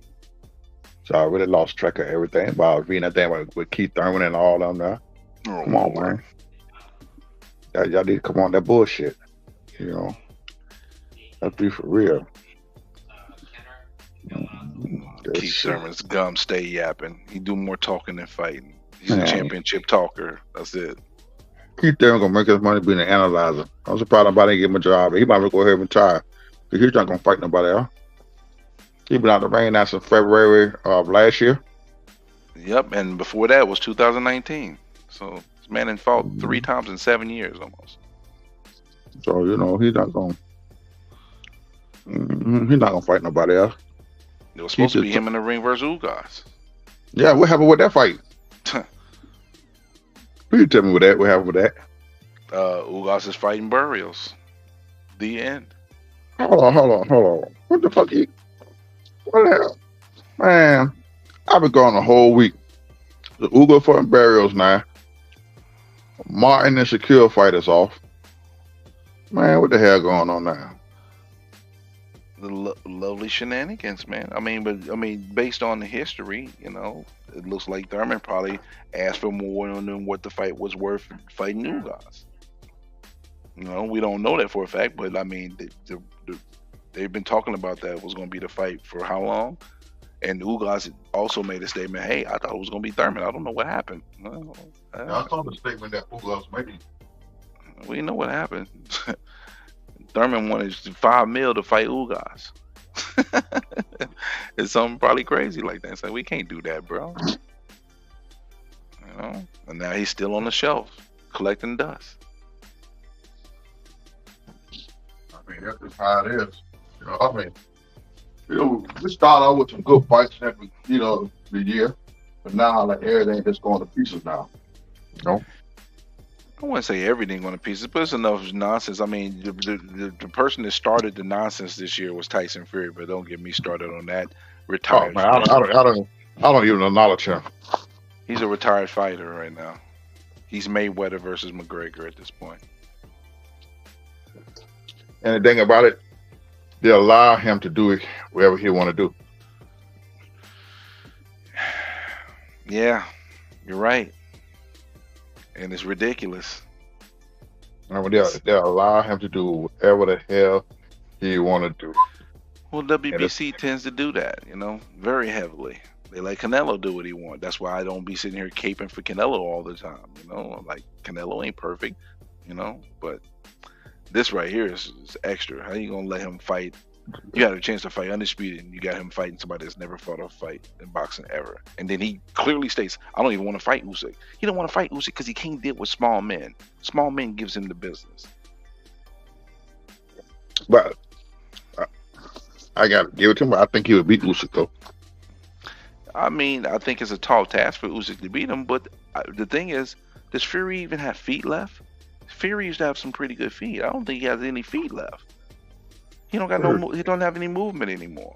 That's why he just linked on Wilder the whole time. Used his weight, linked on Wilder. He did. Now, you know I'm a big Wilder fan. You feel what I'm saying? But he fought the best fight that he could fight Wilder.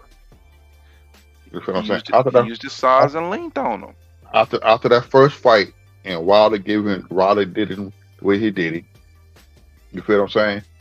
Fury changed the whole entire game plan. The second fight, Fury attacked Wilder, came in on Wilder's ass. Wilder still, that was a slugfest. You feel what I'm saying? And that third fight, I think where Wilder messed up at, he came in too heavy, especially the upper body. You feel what I'm saying? You didn't build your legs up to carry that weight. You feel me? And plus, you ran out of steam. You were doing good with jabbing to the body and shit. You just ran out of steam. But Fury just came in heavier and leaned on it. Do you say he ran out of steam, or after the first round he threw everything out the window and went back to what he does best? Keep it. That motherfucker ran out of steam. No, he after the first round he threw all that jabbing the body was out the window. Steven, right back to doing what he was always doing. Steven, I say he ran out of steam. Now don't argue with me. I'm sorry, you wrong. I told you. No, he did run out of steam. Yeah, he did run out of steam after he just started throwing caution to the wind after the first round because he stopped going. That jab he had that was looking good in that first round, it was over with. Second round. Fury started leaning on his big ass, started leaning on that motherfucker, man. But I got to give it to Wilder. He went out like a true champion. He got his ass up a couple of times. He got laid out. Fury just, I ain't gonna take nothing away from him. But since then, I mean, Fury haven't really fought nobody since then. That was his best fight, was Wilder, besides Klitschko. And that fight with Klitschko, that was a boring ass fight to me. You know, he should have lost what that boy now, Wilder, when he bust up his eye. They should have stopped that fight, man. Well, I got it. Go ahead. Go ahead. What you say? Go ahead. Finish what you're saying. No, I'm saying, you know, that eye was just like the Klitschko fight when Lennox Lewis. That eye was fucked up. That's why they stopped that Lennox Lewis fight, because Lennox was losing that fight. Nah, his eye was fucked up too. Yeah, I'm just saying, but Lennox was losing that fight to Klitschko. The Klitschko eye wasn't that fucked up. Lennox would have lost the last fight. Yeah, but if it was the fifth, we'll all be Errol Spence. Yeah. Damn, we be drunk as a motherfucker like Errol. See, guy that I cold, Mark. Put a case on it. Yeah, I'm just saying, bro.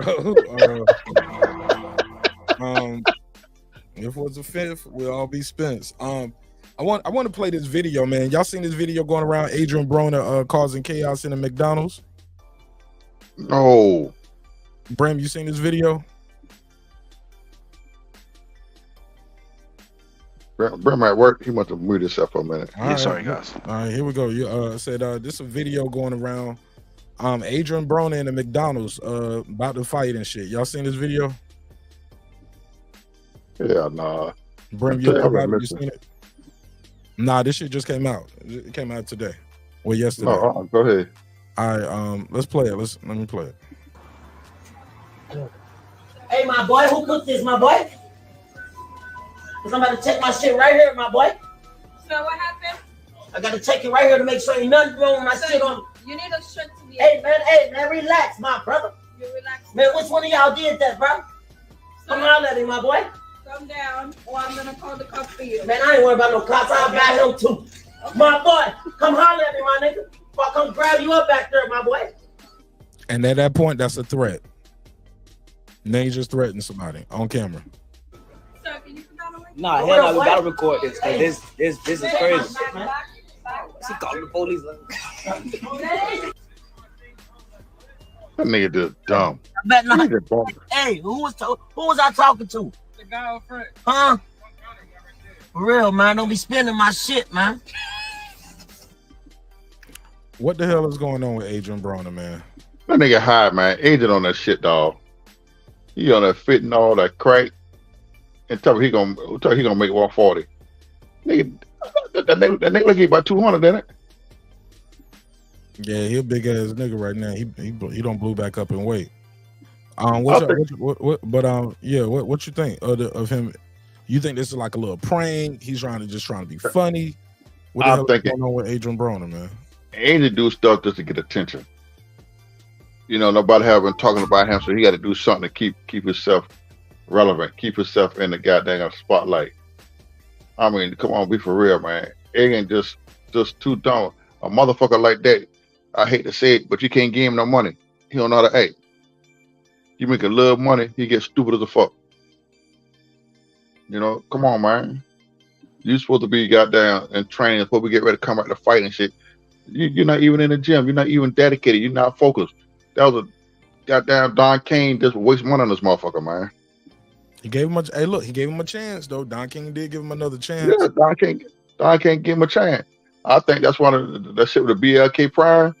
Shit, that's one of smart. You know, cut his ass loose. The agent wasn't gonna stay focused. Look at him. That nigga every bit about 200 pounds down there. Look at Adrian Broner, man. That nigga big as hell in there. Look at it. Look at it. Pant hanging down on acting a goddamn asshole. No drawers on. Hopefully he got some drawers on. Let's pretend. He ain't got on nothing. You can tell that nigga ain't got nothing. nothing. Look at that good though, man. My boy. That nigga shit bigger than mine. Pause. Yo. Look at that shit there. That nigga good hanging out the side of the screen right here. You can see that shit in the restaurant. Look how he look. And like why is he talking to this lady like this? Like what the hell is wrong with Adrian Broner? Let me play this again for the people who just got here. Hey, my boy, who cooked this, my boy? Cause I'm about to check my shit right here, my boy. So what happened?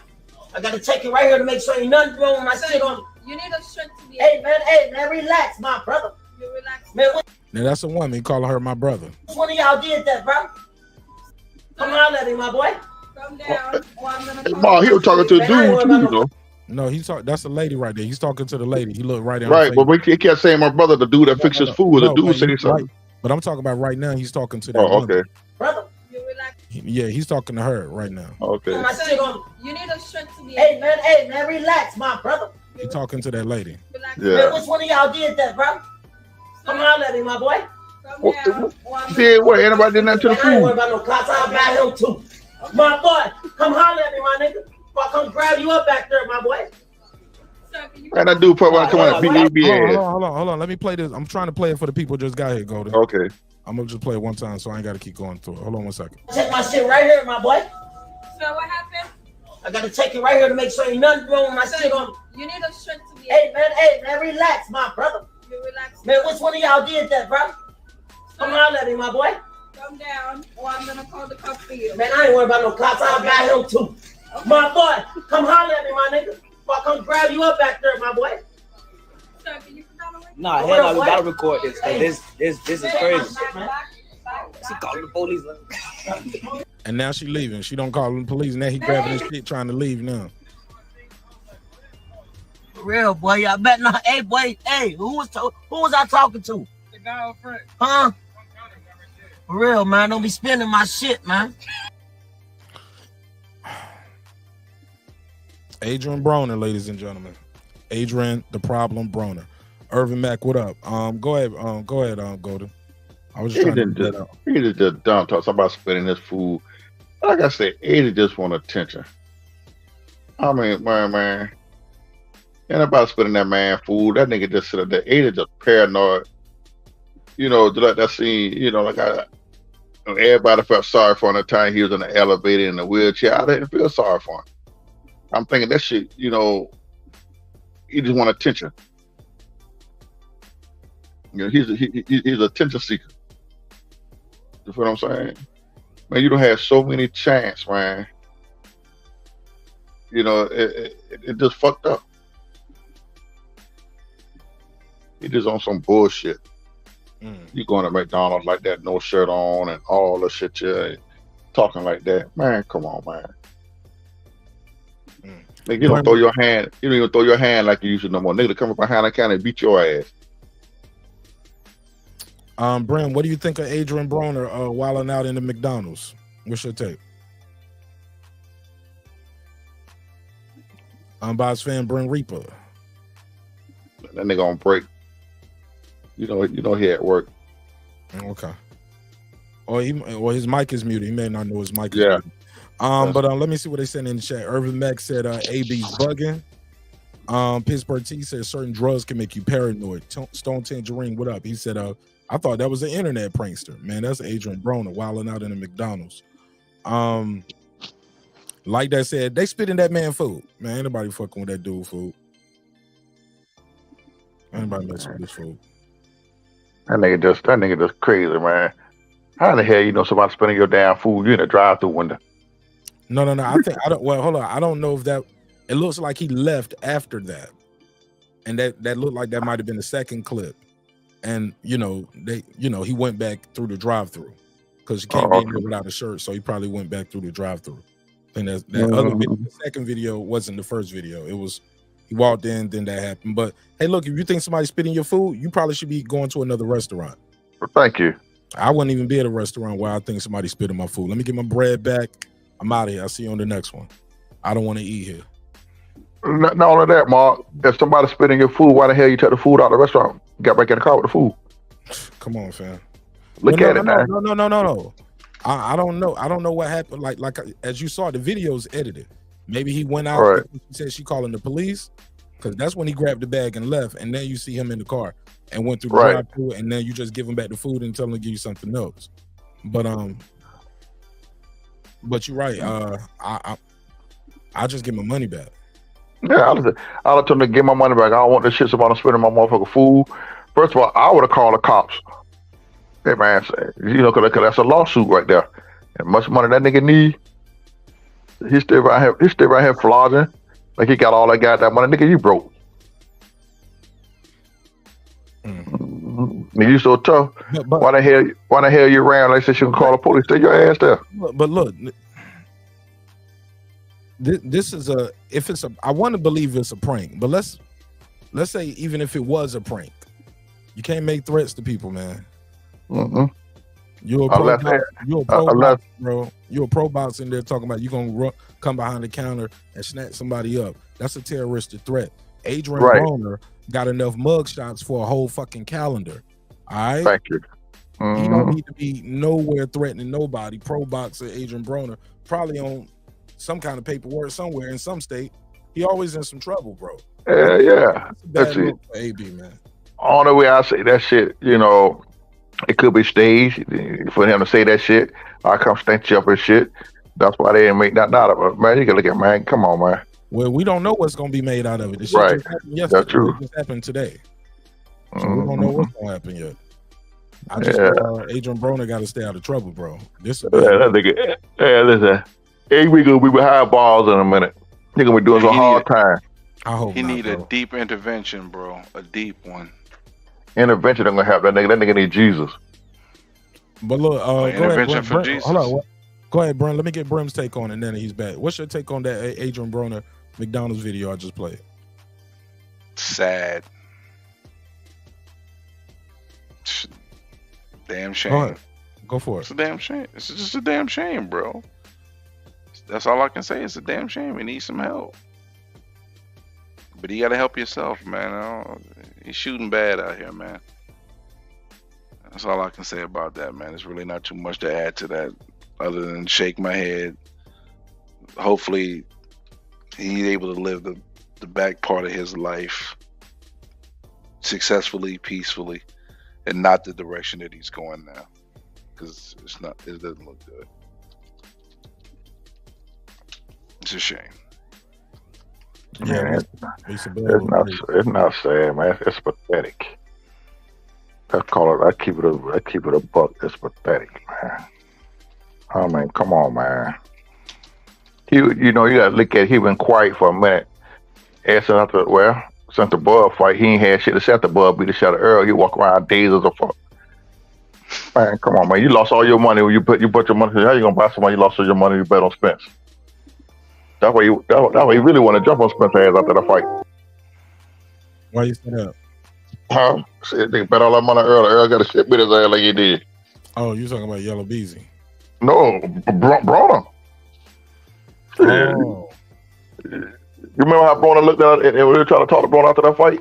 Boy, look the crazy motherfucker. Like, man, I want to fuck Earl ass up. I lost all my money. You feel what I'm saying? Come on, man. Huh? How much did he lose? They didn't never say, but that nigga bet a whole whop on Earl ass and lost. That's a crazy ass bet, that nigga. I want to bet on my money. If I'm gonna bet that kind of money, I'll at least put some on board. I would have had to put at least I can cover something. You feel me?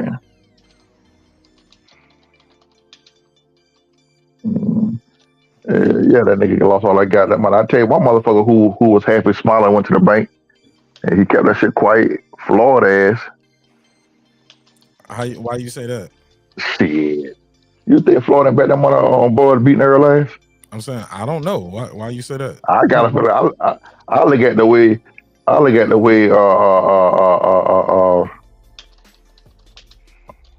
Floyd was looking at the fight, and he was smiling as a fuck when the fight was over with. Oh, I ain't see all of that. I ain't seen with his. I just made $1 million smile. I saw him just, congratulations. Like, a lot of people smiling, congratulations. He didn't look angry though, but I didn't get no inclination that I believe he bet on him. I believe he's smart enough to bet on him, but also I believe he's cool enough to keep it quiet. Like he ain't got to go out there and embarrass the dude even further. Oh shit! Like Floyd said, he ain't never want no fight to make with Floyd. What no boy gonna be the best thing out there. Vegas had Bud for the odds for a reason, and Florida betting man, so he gonna take that shit there. Shit, that's the only motherfucker I seen him jump out. He jumped out of the seat 10 feet high when goddamn he bet all his money on goddamn Tyson Fury to beat Wilder in that second fight. Floyd made a killing in that second fight.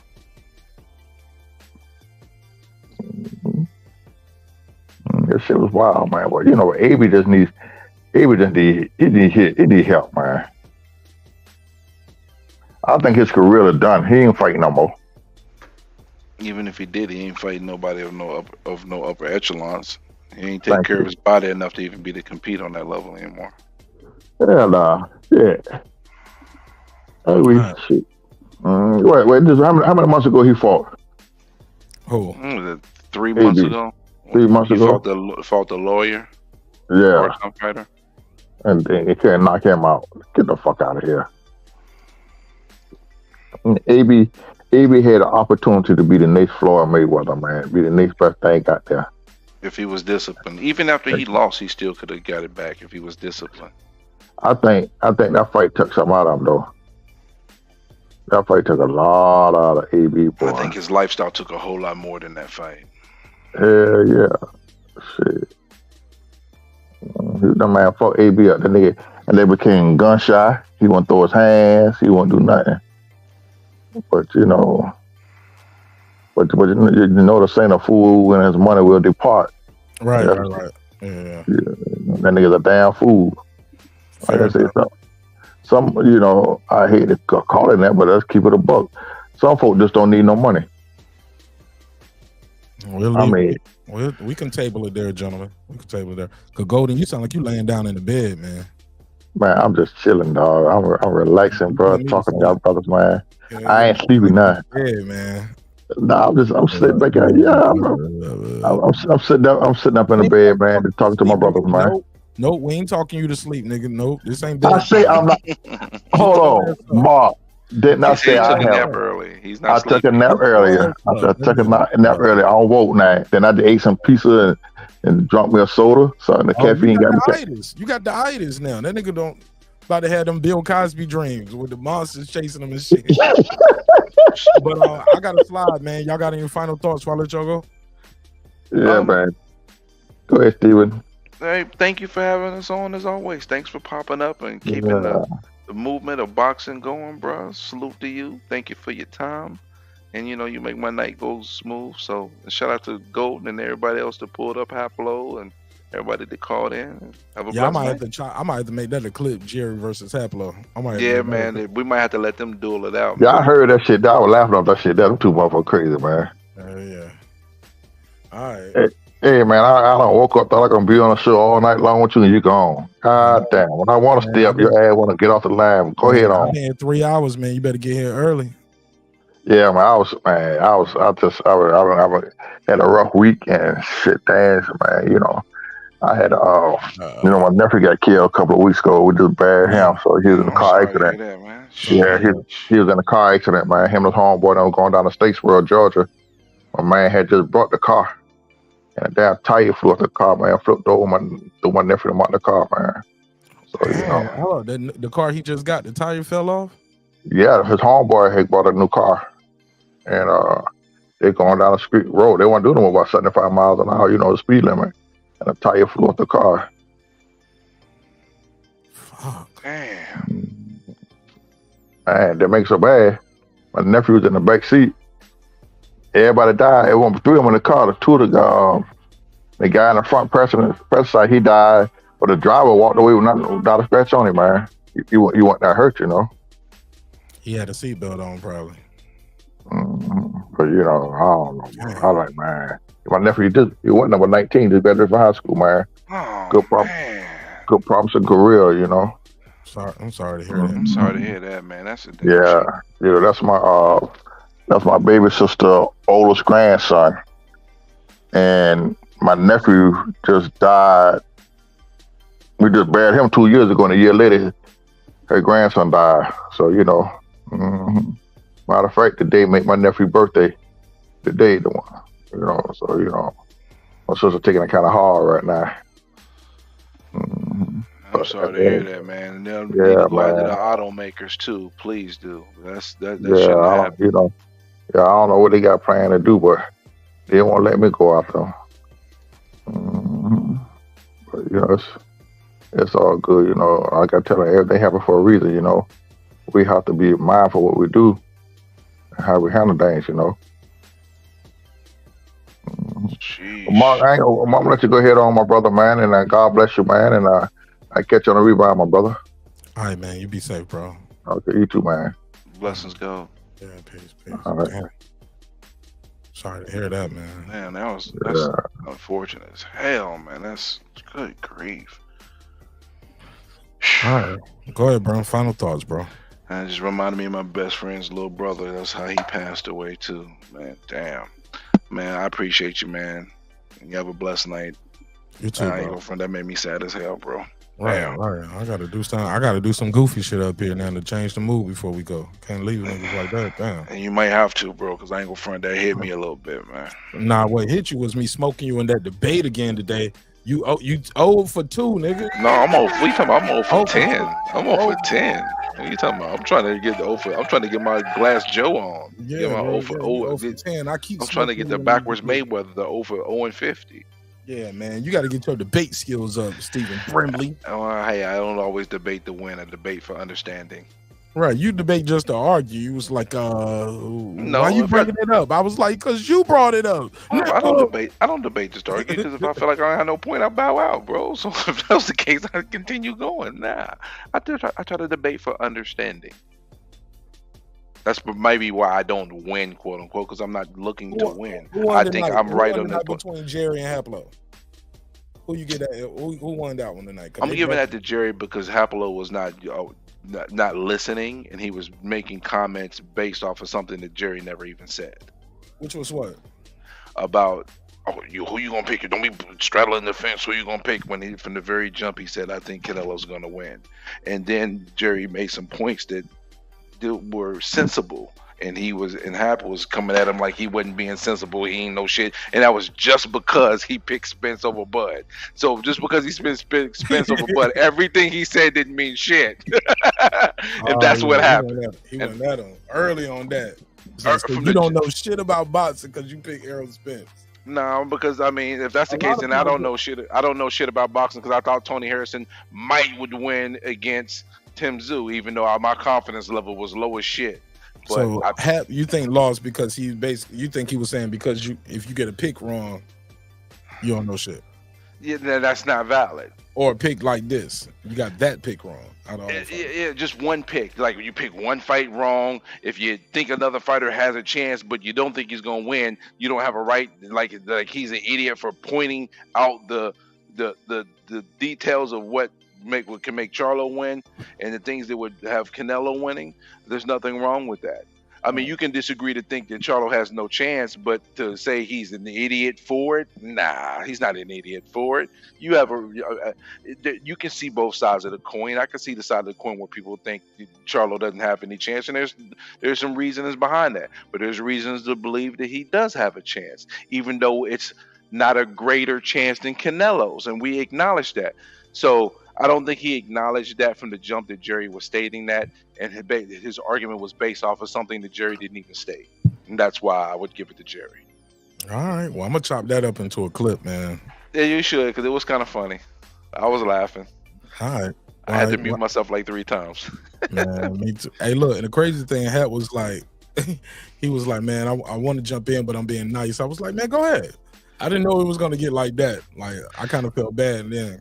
I don't feel bad. It's the name of banter and talking boxing. But you know, the thing is, the core point, when you look at it, had solid points on the core point. But I think that the way he was going at Jerry is what it was, because he disregarded anything that Jerry said and was talking about particular things that Jerry never even stated. And that's why I can't say, oh, Hap won the debate. Hap just wanted to go at Jerry. Right. Yeah, he brought up his age. Like, you're 60. Like, so you're old and senile. Like, damn. I hope I live to be 60 and beyond. All right. Lord willing. Willing. The sad thing for me is, shit, that's a little more than 15 years. That's around the corner. Right. It's around the corner, man. Yeah. Oh man, that just made me sad more. Yeah, we're dying, man. We're dying. No, not yet. No, we're living right now, sir. We're living. There we go. We're living, sir. We're living. Every day you live, death a little closer. Yeah, but understanding of your life is too. You heard? You might be closer to death, but you might be closer to the understanding of your life. Mm-hmm. All right, well, shit, we can end it right there. You heard? You don't brought it back to the sad shit. I was trying to make it funny at the end. You don't brought it back to the sad shit again. I didn't bring it back. So I brought it back. I can't with y'all niggas tonight, man. Put on this Adrian Broner clip before I go. That'll make me laugh. And then throw on the hot beat when you finish it off too. Oh, one last thing though. Oh, matter of fact, I'll make that a video. I'll make it a video. I got a couple. Matter of fact, let me go. I got a couple standalone videos I'm gonna try to do real quick. All right, let me let you get to your editing work, brother. All right, man. Appreciate you. Appreciate you too. Next time. All right.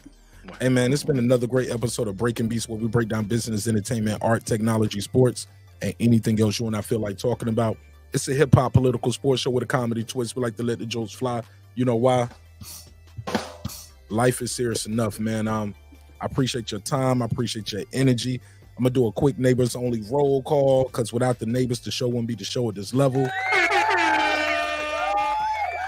And we on our way to 17K. We couldn't do it without you. Shout out to our new member. Let me see. Let me refresh my screen right here. Shout out to the new members and the people who upgraded the membership. Got some new content dropping just for you tomorrow. Well, today. NC Conquest, or is that N Conquest? That NC Conquest 2. Shout out to you. Appreciate you supporting the show in a major way. What up?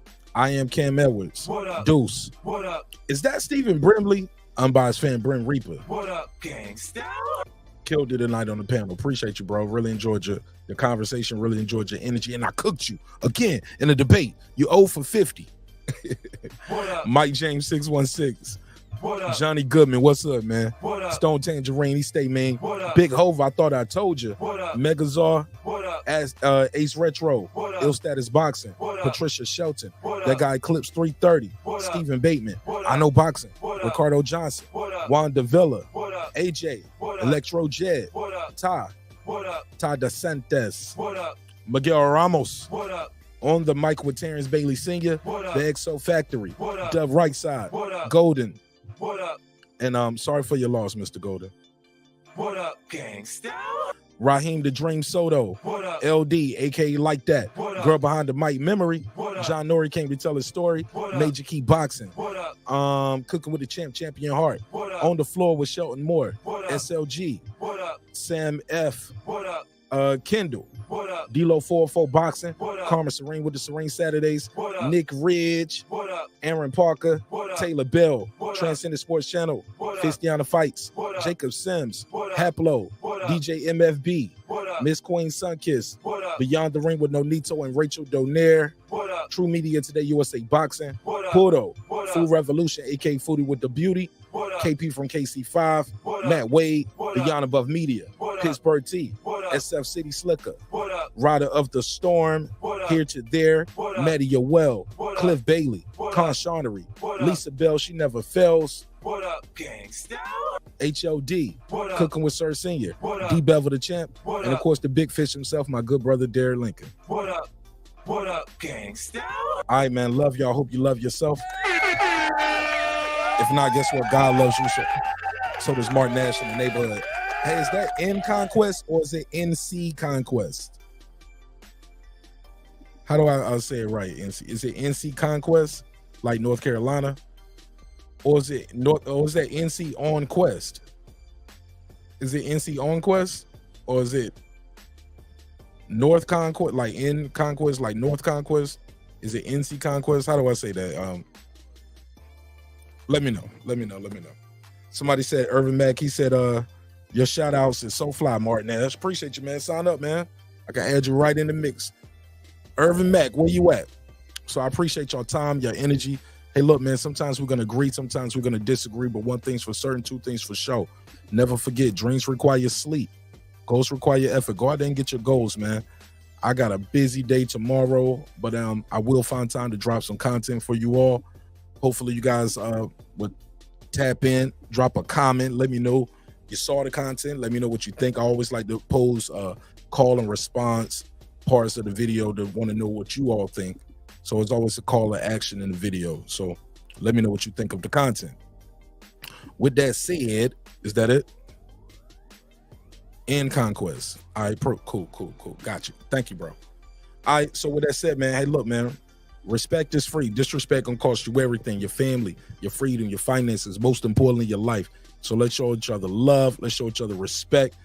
And God willing, we can come back and do this thing again very soon, all right? Yeah, that's it. Yeah, that's it for me. All right. I'm gone. Peace. I built this shit. Me. Brick by brick. And I'll be damned if I let you tear it down just because you don't like the way another nigga talk. And I mean that shit. Drive, motherfucker. This that squad sound.